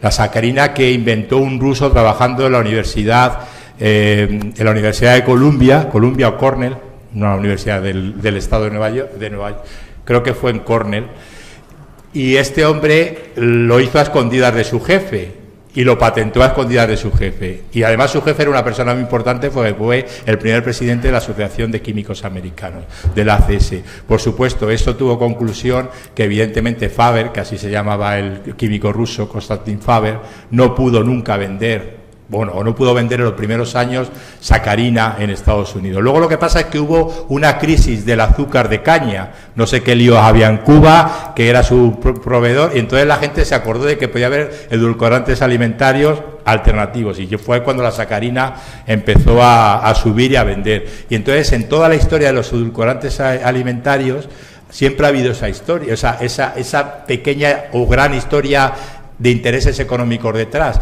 Siempre, digamos, los contrincantes de negocios querían hundir al que estaba produciendo el edulcorante alternativo. Y ahora mismo tenemos posiblemente el edulcorante más eficaz que existe. Bueno, la stevia promete mucho, pero la stevia tiene sus peculiaridades, pero el edulcorante que más promete es la sucralosa, pero se va a acabar la patente de la sucralosa y nadie va a haber tomado sucralosa, digamos, de manera masiva. ¿Por qué? Porque no hay intereses económicos para que la sucralosa esté en el mercado. Y yo os digo que si podéis probar sucralosa, probéis. De hecho, a la sucralosa se le ha tachado de que está hecho con los componentes con los que se hacen los pesticidas, porque lleva 3 átomos de cloro. Más o menos un fragmento que está en el DDT, pero todo el mundo sabe que en química, cuando se unen átomos y la conectividad de esos átomos es distinta, las propiedades físicas, químicas, tecnológicas y biológicas son distintas. Por lo tanto, en el caso de los edulcorantes hay que tener siempre muchísimo cuidado. Efectivamente, cuando poco después de encontrar, de ponerse en el mercado el aspartamo, se encontró. Pero es que eso también se preveía desde el punto de vista químico. El aspartamo puede dar una reacción en la que genera metanol. Y el metanol, que todos sabemos que el metanol es muy tóxico, te puede causar ceguera si uno bebe un cubata con metanol en vez de con etanol, y te puede provocar un cáncer porque se genera formaldehído, y el formaldehído es un agente que machaca las proteínas y los ácidos nucleicos. Pero la cantidad que una persona normal puede producir en su organismo de metanol tomando aspartamo es mucho menos de lo que hay, es mucho menos metanol del que hay en un culín de sidra. Sergio, que lo tengas en cuenta, la sidra tiene mucho metanol, y si te gustan los licores fuertes de esta región de Francia, sé que se llama Calvados, cuidado, porque el Calvados tiene mucho metanol, pero no te va a pasar nada. No te va a pasar nada, primero porque está mezclado con etanol, y si hay etanol, el metanol se metaboliza más fácilmente o se excreta más fácilmente. No te va a pasar nada. Y luego, perdón un momento, y el caso de la sacarina también pasa un poco lo mismo, pero cuando uno ve la estructura química de la sacarina, también sabe que la sacarina, cuando la calientas, te va a generar una sustancia que no es muy buena para la salud. Pero también estamos en lo mismo, tienes que tomar una dosis muy alta, y por eso la sacarina y el aspartamo no están permitidos en pastelería industrial, no se pueden, no se puede hornear. Por eso, si alguno se calienta el café en el microondas, no le echéis ni sacarina ni aspartamo antes de calentar, por precaución. Primero porque vais a convertir el aspartamo en vez del éster metílico que es, en el ácido correspondiente y ya no es dulce, por lo tanto no os va a hacer ningún efecto, echarlo siempre después. Pero eso es una cosa que químicamente ya lo sabíamos, pero vuelvo a insistir, es que es muy importante saber poner cada cosa en su contexto y es muy importante tener siempre en cuenta la dosis que uno puede ingerir. Vale, gracias. No sé si, bueno, José Miguel también es un experto en aspartamo, no sé si quieres ampliar No, algo. sí que es verdad que los... En parte por su antigua relación con Monsanto, ¿no? Sí, los estudios que citas de cáncer sí que los conozco y de hecho en algún momento o el aspartamo o el acesulfamo en algunos países se ha vendido con un letrero como si fuera el tabaco.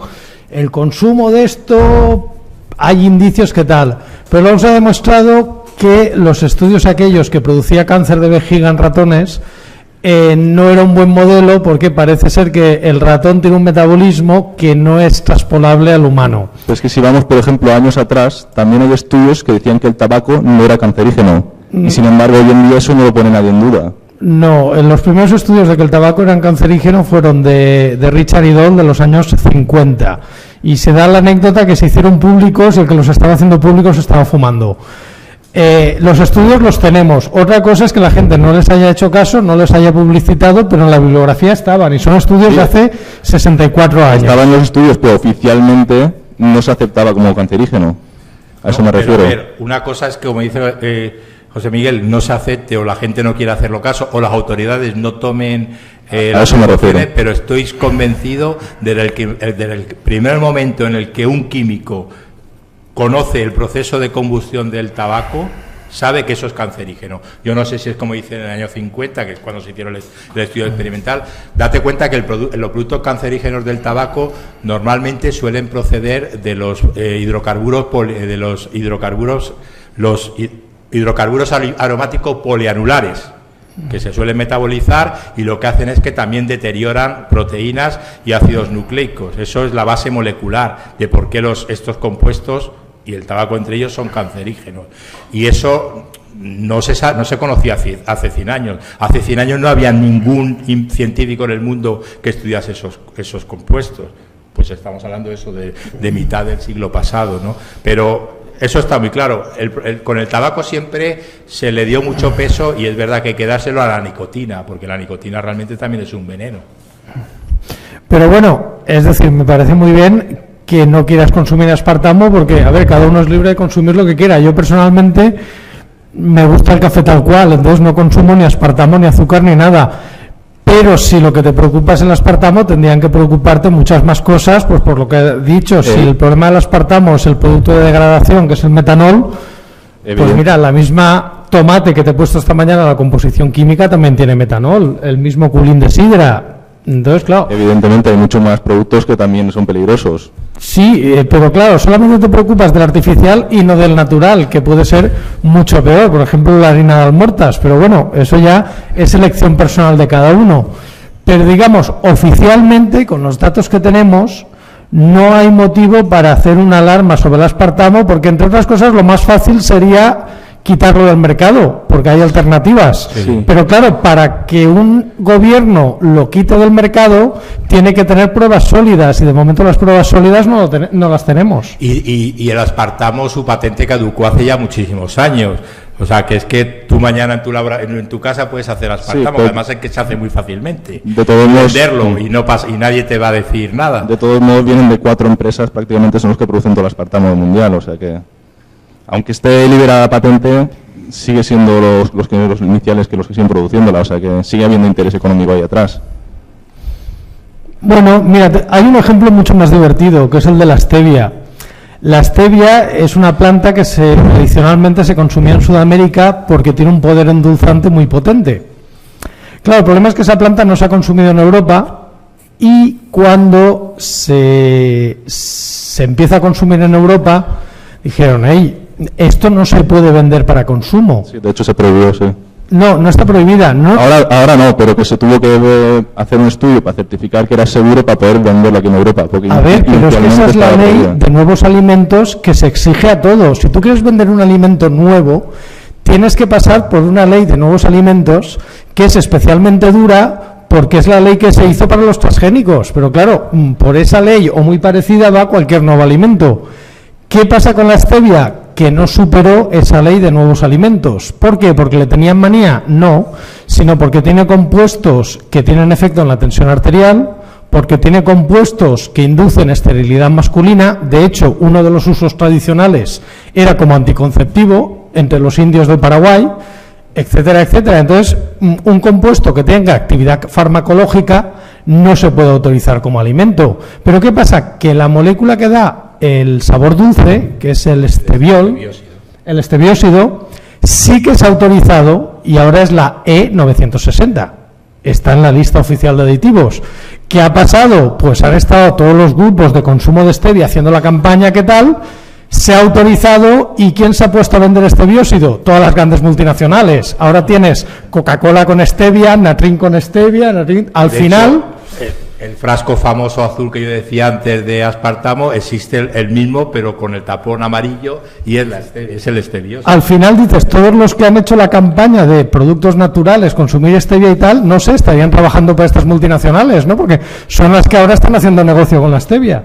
Y yo a veces pienso que si no serán los que están vendiendo aspartamo, los que están haciendo la mala publicidad al aspartamo, porque el precio de la stevia es mucho más caro. O sea, el principio efectivamente tiene más margen de beneficio. Mucho más caro que el del aspartamo. Es verdad que endulza más, ¿eh? Yo he probado stevia y la verdad que da un dulzor muy agradable. Y no te deja ese amargor final en la boca que te deja el aspartamo, la sacarina. Y luego haciendo publicidad. Por cierto, que la stevia se está vendiendo como planta ornamental, pero la gente se la está tomando, se está haciendo infusiones y tal. Si alguien lo está haciendo, por favor, id con cuidado porque tiene actividad farmacológica y luego si te tomas infusiones de stevia, pues o problemas de esterilidad o problemas de tensión arterial. Si eres hipotenso te puede dar un jamacuco, si tienes la tensión normal o incluso si tienes la tensión alta puede ser beneficioso, pero digamos que es una planta y como tal se tiene que tomar con precauciones. Otro problema del aspartamo, por ejemplo, es su efectividad, porque se vende, por ejemplo, para perder peso, para no engordar, etcétera. Pues, sin embargo, hay muchos estudios que han demostrado que no se consigue dicho efecto, más que nada porque en el organismo, una vez absorbido, sube la insulina y eso transporta el resto de alimentos a los depósitos aditivos. Sí. Eso tiene razón. Se han hecho ya estudios y yo vi un documental sobre aditivos alimentarios en general y ese específico que cogieron, o sea, fue un experimento, bueno, o sea, ya existía base de que eso era así, lo que estás diciendo. Cogieron a un equipo de rugby y lo dividieron en dos. A uno les dieron bebidas endulzadas con azúcar y a otros con edulcorante. Y entonces les pusieron a hacer su entrenamiento y después del entrenamiento se fueron todos a comer. Y resulta que los que habían comido las bebidas edulcoradas comieron mucho más. O sea, que lo que no sirve para perder peso. Yo creo que la gente que usamos edulcorantes, el que sea, o la gente que no echa nada en el azúcar o que no le gusta la cosa dulce, yo creo que es una decisión personal. Esta mañana hablábamos de que la gente realmente a la hora de comer tiene también que identificar que el comer es un placer y que se lo pase bien. Realmente no hace gran efecto sobre la pérdida de peso. Eso está muy demostrado. Pero en cambio, una persona diabética que le gusta el sabor dulce, pues puede tener sabor dulce sin... Es que cada cosa sirve para lo que sirve. Ahí parece que el estebiósido tiene grandes ventajas, ¿no? Pero entonces podemos decir que es publicidad engañosa, pero ya a nivel mundial. A ver, es algo que endulza y que no es azúcar. Por lo tanto, no tiene el nivel calórico, pero obviamente... te lo anuncian como producto que sirve para adelgazar. No, lo anuncian como apto para diabéticos. No, porque no es un producto adelgazante. De hecho, la ley, ahora la EFSA, lo que pasa que sí que lo puedes tomar en dietas de adelgazamiento porque no aporta calorías, cosa que el azúcar sí que aporta calorías. Pero eso no quiere decir que si te comes aspartamo adelgazas.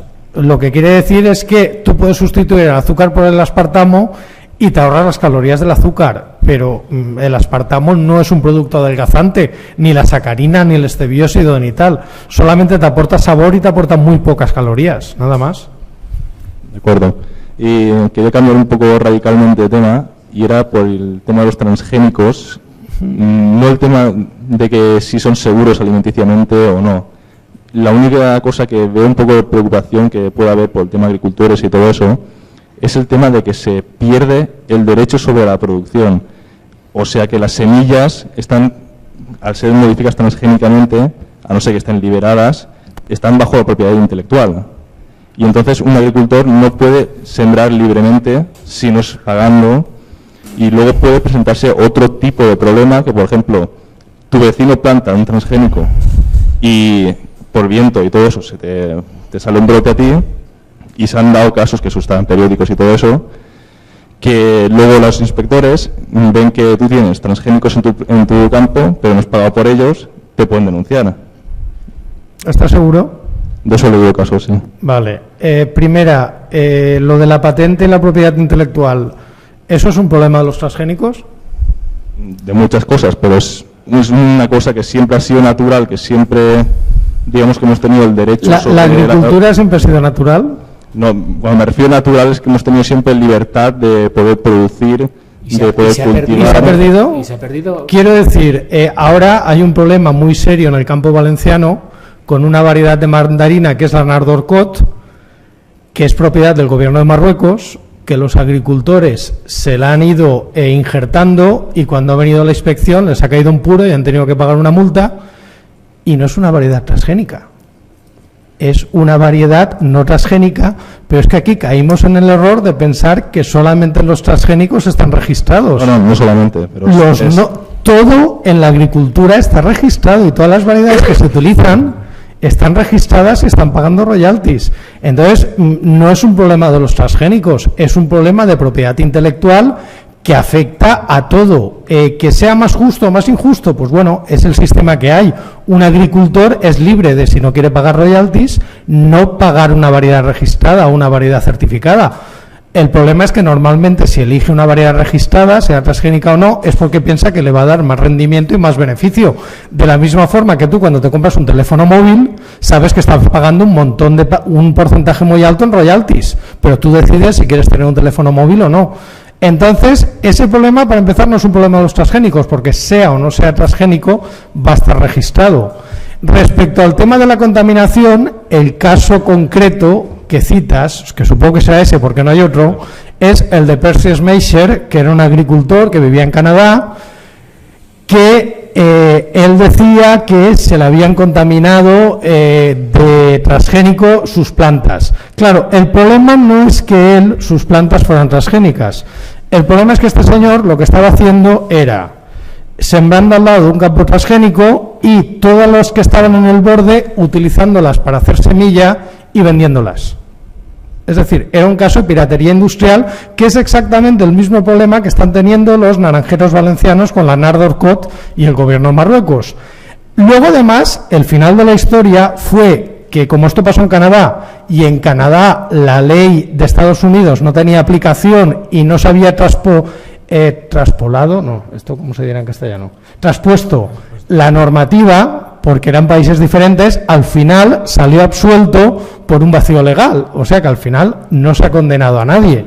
De hecho, ha habido casos de propiedad intelectual, en Europa ninguno, en Estados Unidos y luego 2 o 3 más, pero se ha perseguido no a la gente que se le había contaminado el campo, sino a la gente que estaba vendiendo semilla protegida con propiedad intelectual sin licencia. De hecho, la ley en la mayoría de países, y desde luego en España, si a ti tu vecino te contamina y eso te hace perder valor, tú tienes derecho a demandarle, y hay juicios. Y de hecho los juicios, esa ley está hecha desde hace mucho tiempo, y no se hizo por los transgénicos, se hizo por cultivos como la naranja, porque pasaban cosas como la piñolá. La piñola en la naranja es que tú tienes variedades híbridas para que no haga el piñol, no haga el hueso, y si se te hibrida porque un señor ha puesto un panal de una colmena y las abejas empiezan a mezclar el polen con otra variedad que no es híbrida, te sale una variedad que tiene un montón de huesos, y eso no lo puedes vender en el mercado. Entonces, si te pasa eso, lo que hacías era poner una denuncia al que te había contaminado eso, y los juicios se ganaban. En España solamente ha habido un juicio por contaminación por transgénicos, y que no prosperó. ¿Por qué? Porque resulta que cuando hicieron los análisis estaba más contaminado el maíz del centro del campo que del exterior. O sea que básicamente lo que quería era cobrar el seguro, por eso el juicio no prosperó. Pero claro, Estamos con que la información que llega sobre transgénicos no siempre es cierta, y aquí son ejemplos de información que se ha perdido mucha por el camino. Y además hay otra cosa, el grupo ProBio, que son agricultores aragoneses, casi todos ellos, que apuestan por la biotecnología.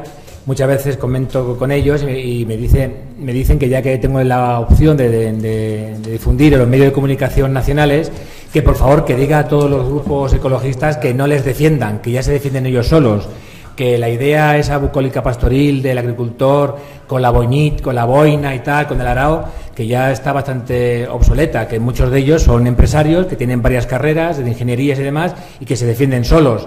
Compran las semillas porque les son rentables, pero además hay un concepto, y a lo mejor, no sé si va por ahí, por el concepto aquel de semillas terminator, semillas que son estériles, que solamente se puede utilizar una vez. Bueno, pues eso hay que decir que es mentira, que no hay semillas terminator en el mercado. Un agricultor compra una semilla transgénica pues porque le interesa, porque va a sacar un mayor rendimiento, y de la cosecha que obtiene puede hacer lo que quiera, puede seguir si quiere, porque no es una cosecha estéril.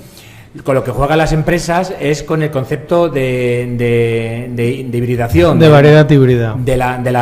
Toda la población, la generación F1 no es tan pura como la generación F0, que es la que le ha vendido la empresa. Entonces, por supuesto, si quiere utilizar esa semilla para una resiembra, va a obtener un rendimiento muy bajo que no le interesa, y le sigue interesando comprar la semilla a la empresa porque va a obtener mucho más beneficio. A nadie le obliga a comprar la semilla, nadie le obliga, una vez que la ha comprado, no hay un contrato de venta del alma que ya no pueda comprar otra semilla. De hecho, hay muy pocos agricultores que dejen de sembrar transgénico una vez que los han probado, porque debe ser que saquen beneficio. La mayoría de los que dejan y lo confiesan así, por presión de muchos vecinos, o porque les queman los campos directamente y demás, y esos pocos que dejan de sembrar no tienen el menor problema en sembrar lo que quieran sembrar. O sea, que la semilla tiene la patente, puesto que la ha creado una empresa que le ha costado miles de millones de euros y muchos años sin sacarla, pero es que tienen esa semilla y tienen la semilla convencional. Tú compras y esa semilla es fértil, lo que pasa es que es una generación F1, y ahí está no Monsanto, sino está Mendel para decirte lo que va a pasar en la F2. Entonces, lo que haces es que compras la siguiente, porque te va a garantizar a la empresa el 80% de la productividad, te va a garantizar que es una semilla que va a ser una cosecha pura, y vas a sacar un rendimiento que de otra forma no lo vas a tener. Pero nadie te obliga a nada, por supuesto. Otro aspecto a tener en cuenta es que las patentes de las semillas, transgénicas o no, caducan pasado un periodo de tiempo.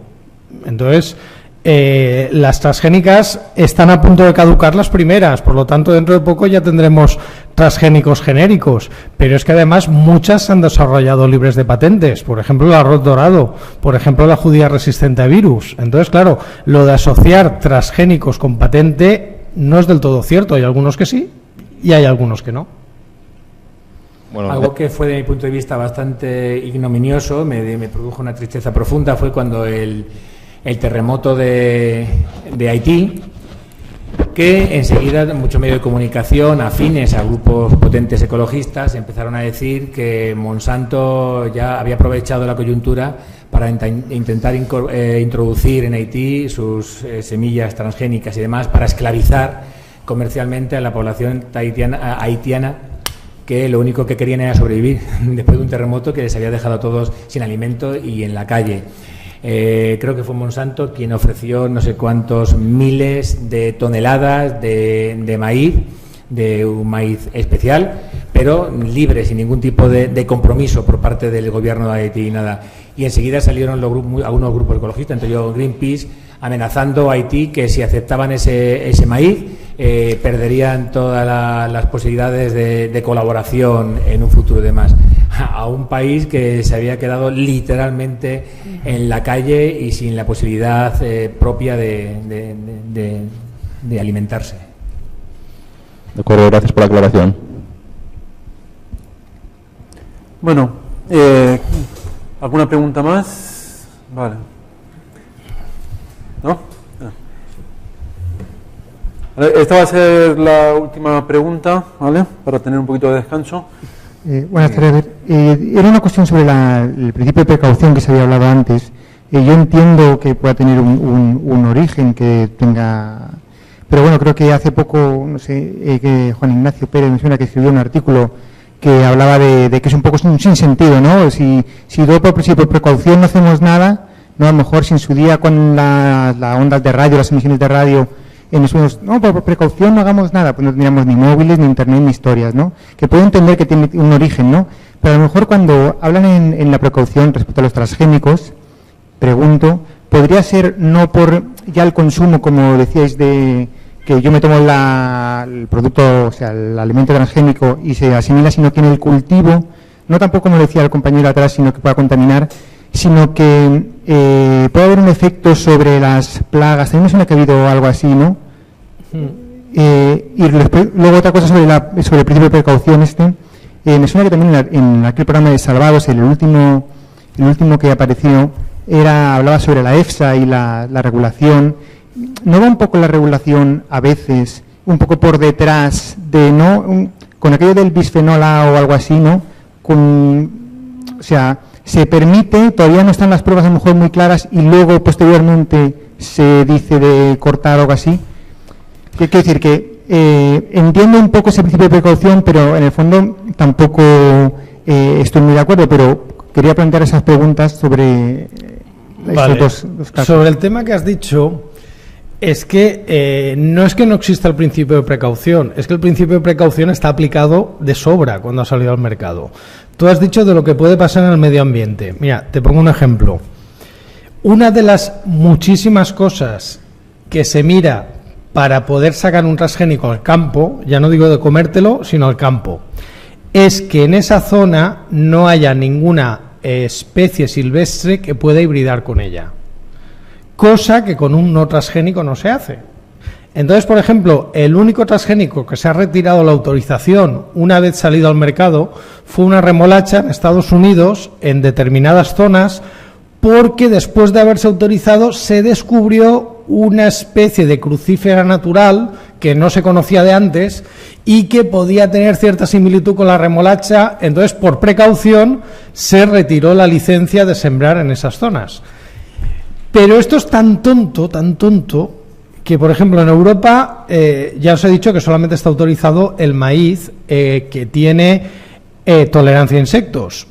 Uno de los transgénicos más utilizados en todo el mundo, que no se siembra en Europa, es el que es tolerante a glifosato, a herbicida, que permite la siembra directa, que es prácticamente toda la soja que importamos. Bueno, pues el año pasado, una empresa de semillas Fitó, comercializó un césped para campos de golf que por genética clásica la habían conseguido cruzar con una hierba que de forma natural era resistente al glifosato, que es un herbicida, vamos, con una maleza. Entonces la ventaja que tenía es que eso, podías hacer el campo de golf, poner ese césped y tirar glifosato que no se te moría. Tú dices, uy, pero si al final tiene el mismo gen, lo único que cambia es la forma en que se lo has metido. Pero claro, como no es transgénico, se ha autorizado.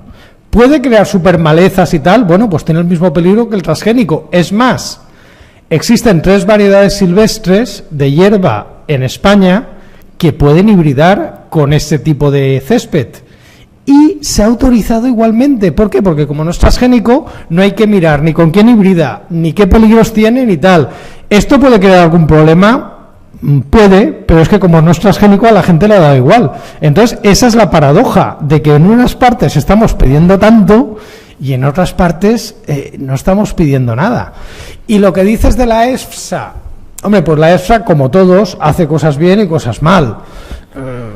Pues normalmente suelen pasarse por mucho, que a veces se la cogen con papel de fumar. Que en casos concretos no hayan habido fallos, hombre, ahora mismo de la EFSA no sabría decirte. Hombre, te puedo poner un ejemplo que tuvimos en España, lo que pasa que en aquella época la EFSA no existía. Cuando tuvimos una crisis alimentaria seria de verdad, no nos enteramos que fue el aceite de colza. Y nadie tenía ni puñetera idea de qué estaba pasando, hasta salió un ministro diciendo que era un bichito que si se caía se mataba, un tal Sancho Rof. Y dimitió, cosa que hoy sería impensable, ¿verdad? Sí, no, hoy lo hubieran metido en la Unión Europea, como lo hubieran puesto de secretario de Agricultura. O a comer no sé qué con los huesos de tuétano, como era aquello de... Sí, una cosa de estas. Ese caldito con los... Es decir, que puntualmente puede haber alguna cosa que no se den cuenta, pero yo te diría que en general se pasan más por exceso que por defecto. Por ejemplo, el tema que has citado, el BPA también es un caballo de batalla de muchos grupos quimiófobos, pero no hay ningún estudio epidemiológico que te diga que por contaminación ambiental estamos teniendo algún efecto. Y además hay una cosa mucho más divertida. Resulta que sí que hay compuestos que son interruptores endocrinos, igual que el BPA, principalmente los brotes de soja. Pero ¿qué pasa? Que como es un alimento que está autorizado y tal, que ahí tienes un mogollón de compuestos que se parecen a hormonas femeninas, pues no pasa nada y te los estás tomando. Y sí que hay urólogos que han advertido que los brotes de soja no serían los alimentos más recomendables para jóvenes que están en la pubertad. Más que nada porque puede producir retrasos, puede hacer que le crezcan tetas, etcétera. Pero como es natural no pasa nada. Y entonces estamos con el BPA que puede haber en los tal, que si tú calculas el BPA que te puede llegar por un envase y el BPA que tiene cuando te comes una ensaladita vegetariana de brotes de soja, igual es 1.000.000 de veces más alto el del brote de soja. Pero así son las cosas. Pero además es algo curioso, para filosofar un poco. ¿Qué ocurre si salta realmente la resistencia de un maíz a una mal llamada mala hierba? Mala hierba es porque a nosotros nos interesa comernos una hierba, pero la otra tiene tanto el derecho más de estar allí desde el punto de vista de biodiversidad. Cosa que el ecologista no, hay que arrancarla con la mano porque es lo más natural. Perdona, no hay que arrancarla. Si queremos ser realmente respetuosos con la naturaleza, eso estaba ahí. ¿Qué ocurre si salta el gen? Bueno, pues, ¿quién tiene el problema? ¿La sociedad? ¿Los campesinos? Tal? En principio, obviamente, quien tiene problema va a ser Monsanto, que me imagino que tendrá que intentar estudiar otro gen para el que no sea resistente, otra forma de pesticida o de herbicida en este caso, para que no sea resistente esa hierba. O sea, que en principio el problema está ahí. Y luego, en cuanto que imagínate que la transferencia sea horizontal, sea a una mayor distancia y de repente tengamos fuera de contexto una hierba o no, con el gen de resistencia a glifosato.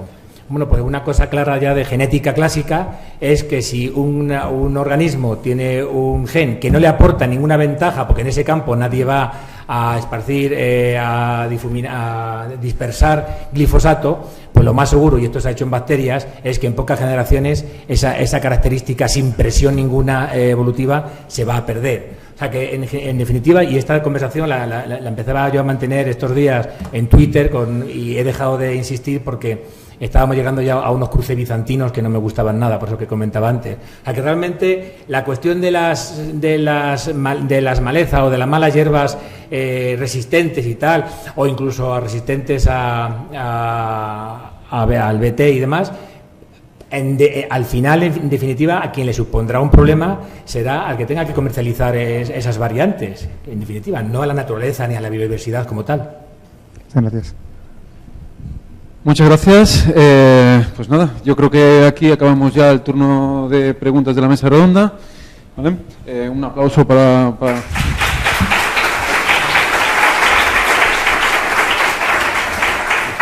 Y director del Departamento de Cultura Científica del Centro de Biología Molecular Severo Ochoa. Menos mal que tengo la chuleta. También dirige el grupo de investigación sobre neuropatía asociada al herpes simplex.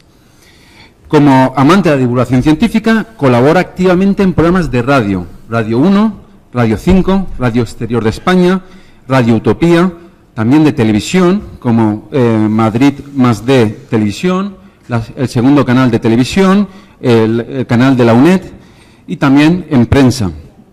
Es el autor o editor de 12 libros, entre los que destacaría yo Ciencia en Grajeas y Ciencia Express, y de más de 130 artículos, tanto científicos como de divulgación.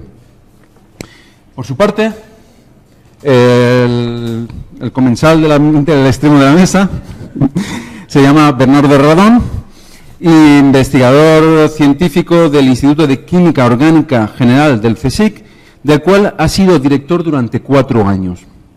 Ha realizado numerosas investigaciones y estancias cuyo producto ha sido más de 100 publicaciones, tanto científicas como divulgativas, así como coinventor de patentes tanto españolas como internacionales.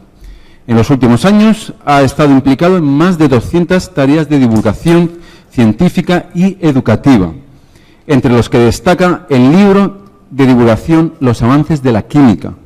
También colaboración en el documental Química y energía en la clase de historia. Dirige el curso de divulgación de los avances de la química y su impacto en la sociedad.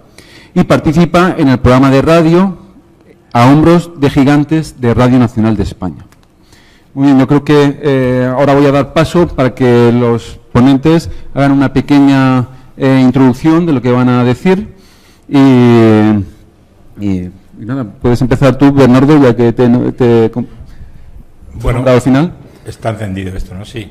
Bueno, yo voy a ser muy breve porque hoy, esta mañana ya José Miguel Mulet creo que ha dado un repaso muy detallado pues de la temática, ¿no? de esta mesa redonda. Yo creo que el mensaje, bueno, ya no está la imagen, pero el mensaje que a todos nos... Es verdad que el modelo de rata es quizás uno de los peores para hacer transgénicos, porque ni son tan manejables como los ratones, ni ya es grandes como los cerdos, que se pueden manejar también de una forma bastante más cómoda. Pero eso sí, de ese fracaso aprendí muchos cursos de especialidad sobre transgénicos y demás. Entonces, el libro se llamó ¿Qué es un transgénico y las madres que lo parieron? ¿Por qué se llamó así? Porque para hacer un transgénico en animales, en ratones, por ejemplo, hace falta varias madres, una que ceda los embriones, otra que recibe los embriones y varias madres y tal. Pero en algún momento, en alguna asociación ecologista de España debieron entender que, obviamente, sin mirar mucho el libro o sin mirar ni siquiera la contraportada, que donde yo explicaba por qué se llamaba así, debieron pensar que tenían un científico ya para la causa. Entonces me llamaron enseguida para dar unas conferencias y unas cosas. Cuando le dije, pero ¿os habéis leído el libro realmente para que sepáis un poquito mi postura? Ya dejé de tener ningún contacto. Y es curioso porque desde entonces, pues alguna conversación esporádica en las redes sociales, en Facebook, sobre todo también en Twitter, lo paso mal luchando con los trolls. Hay por aquí compañeros que disfrutan y que comen trolls todas las mañanas en las redes sociales. Yo lo paso mal porque soy muy sensible, llevo mal los insultos así de estos injustificados. Entonces, pero de vez en cuando aparecen personajes y hace poco, y hay una palabra que se repite, o hay una frase que se repite machaconamente en la red cuando se habla de transgénicos, y es el principio de precaución, el principio de prudencia y tal con los alimentos y demás. Hace poco una persona me comentó que quería informarse de transgénico. Le dije, bueno, pues no hagas caso a Greenpeace, tampoco hagas caso a Monsanto, no entres en la página de Antama si no quieres, no hay ningún problema. Entra en los motores de búsqueda, que hay muchos en la red, de PubMed y demás, pones transgénico a ser posible en inglés, porque esos motores funcionan mejor en inglés, pones transgenic, pones tal, luego pones como selección revisiones, y tendrás toda la información que quieras sobre los transgénicos, de verdad, desde el punto de vista de la ciencia. No, pero entonces salió un señor por allí, uno que dice que es médico, que es nutricionista, que no sé qué. Nada, estos son todos falacias. Lo que prevalece es el principio de prudencia. Y yo lo lanzo esto aquí ya como el debate, porque después de 1.400 millones de hectáreas sembradas de transgénicos, de forma acumulativa, quiero decir, unos 170 millones en el último año, millones de agricultores, varias decenas de países que los cultivan de forma natural, como ha comentado Bernardo, sin que hasta a día de hoy se haya reportado ninguna fatalidad, cosa que queramos o no queramos no se puede decir de otras prácticas agrícolas como la ecológica. Ahí tenemos la mal llamada crisis del pepino. Pues a pesar de eso, pues se sigue pidiendo principio de prudencia. Entonces yo siempre comento a los ecologistas con los que puedo hablar, que luego me gustaría comentar ya en el debate algo sobre el principio de autoridad, eso que en los medios de comunicación, y aquí hablo un poco con mi dualidad divulgador científico e investigador. No todo el mundo tiene derecho, desde mi punto de vista, a dar una opinión sobre un tema. Hace falta un principio de autoridad a la hora de exponer esa opinión, sobre todo cuando hay un debate. Bueno, pues cuando yo hablo con ellos, digo, ¿cuándo va a estar la sociedad, o vosotros, o el que esté en contra, cuándo se va a convencer de que una técnica es segura? ¿Cuando en vez de 1.400 millones de hectáreas sean 14.000 millones, o cuándo? Todo este tipo de conceptos sobre principios de precaución, biodiversidad, que antes tocó sabiamente José Miguel, pues lo dejo aquí también en el aire luego si queréis, para el debate. Bueno, pues yo creo que no voy a hablaros más porque bastante mal de cap os he dado esta mañana. Creo que lo que quería deciros ya os lo he dicho, yo he tenido la oportunidad, entonces creo que ahora es más interesante que habláis vosotros. Solamente el mensaje que me gustaría que os quedara claro es que en general la comida es segura y que el problema es que muchas veces nos preocupamos de lo que no tendríamos que preocuparnos y lo que sí que es preocupante por el tema de que si hacemos una dieta recomendable o hacemos el mejor ejercicio y tal, no nos preocupa tanto. Y esto, que puede ser, digamos, un fallo a nivel personal, cuando llega a la esfera política se convierte en un fallo global. Y ya os he puesto los ejemplos de los millones de euros que nos cuesta esta ignorancia en el tema de transgénicos, en el tema de agricultura, y eso a la larga lo que nos está haciendo es perder competitividad y nos está perjudicando a todos. Y ahí se... Tiene que quedar es que hay que comer sin miedo. Yo suelo dar charlas de química, aunque la que daré mañana por la tarde no va a tener mucha química, van a ser otro tipo de reflexiones, pero a veces me preguntan después de mi charla, me suelen preguntar sobre transgénicos, cosas, digo, pero es que eso no es química, eso es biología, o sea, me suelen preguntar sobre transgénicos, sobre energía nuclear, y yo eso de la energía nuclear, sobre todo si vemos la parte negativa, siempre suelo decir que eso es física, ¿no? Bueno, pues yo lo que les digo siempre, especialmente en relación con la alimentación, es que por fortuna en Europa tenemos unas regulaciones muy estrictas, está todo bastante controlado y, como Mulet ha dicho esta mañana en repetidas ocasiones, pues realmente en Europa no han ocurrido ningún desastre asociado a la alimentación, ¿no? Y bueno, podemos sin duda alguna comer sin miedo. Yo como químico pues siempre me gusta arrimar el ascua a mis sardinas, y yo siempre digo que todo lo que comemos, incluido el agua, que a la que debemos considerar un alimento, es química. Y lo dejo ahí y ya luego si acaso debatimos. Hal. Bueno, ahora dices tú que todo es biología. Por proximidad, todo es biología, por supuesto. Y algo de matemática.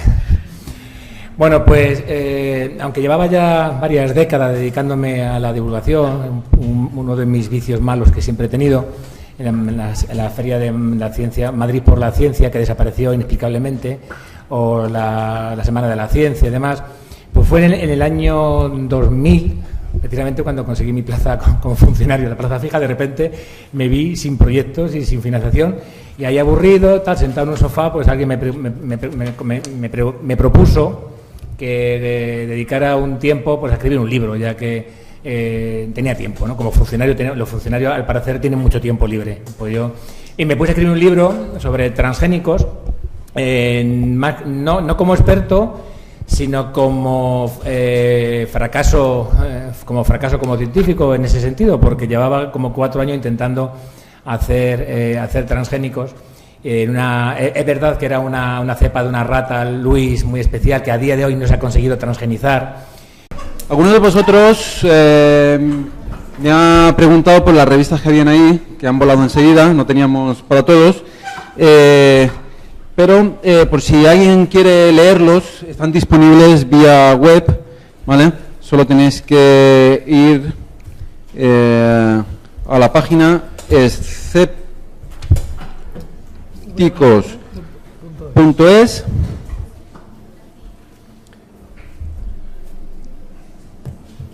Y si conseguimos que cargue, ya hay un apartado que es publicaciones, bueno, El Escéptico, que es en la revista, y ahí aparecen todas las revistas que se han publicado vía online, y os las podéis descargar, ¿vale? Todas las que habían ahí, ¿vale? Las podéis descargar en PDF y verla en el libro electrónico, en el ordenador o en cualquier plataforma.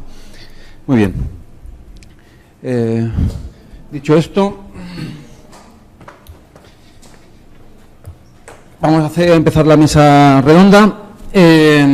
Primero quiero presentar otra vez a José Miguel Mulet, por los que se incorporen ahora mismo, que es profesor titular de Biotecnología de la Universidad Politécnica de Valencia y director del Laboratorio de Estrés Abiótico y Crecimiento Celular del Instituto y también del Máster de Biología Molecular y Celular de Plantas. Entre sus investigaciones destacan el descubrimiento de genes que permiten la tolerancia en plantas al frío y a la sequía. autor de los productos naturales Vaya Timo y del bestseller Comer sin miedo, 2 libros de divulgación. Si todo esto no fuera suficiente, también mantiene un blog en la plataforma Naucas llamado Tomates con Genes, en el que defiende, entre otras cosas, el uso de la ciencia en la agricultura y alimentación, así como una constante lucha contra las pseudociencias en el ámbito agrícola y alimentario. Por otra parte, el siguiente contertulio, iba a decir comensal, como estamos en una mesa, vale, es José Antonio López Guerrero, profesor titular de microbiología de la Universidad Autónoma de Madrid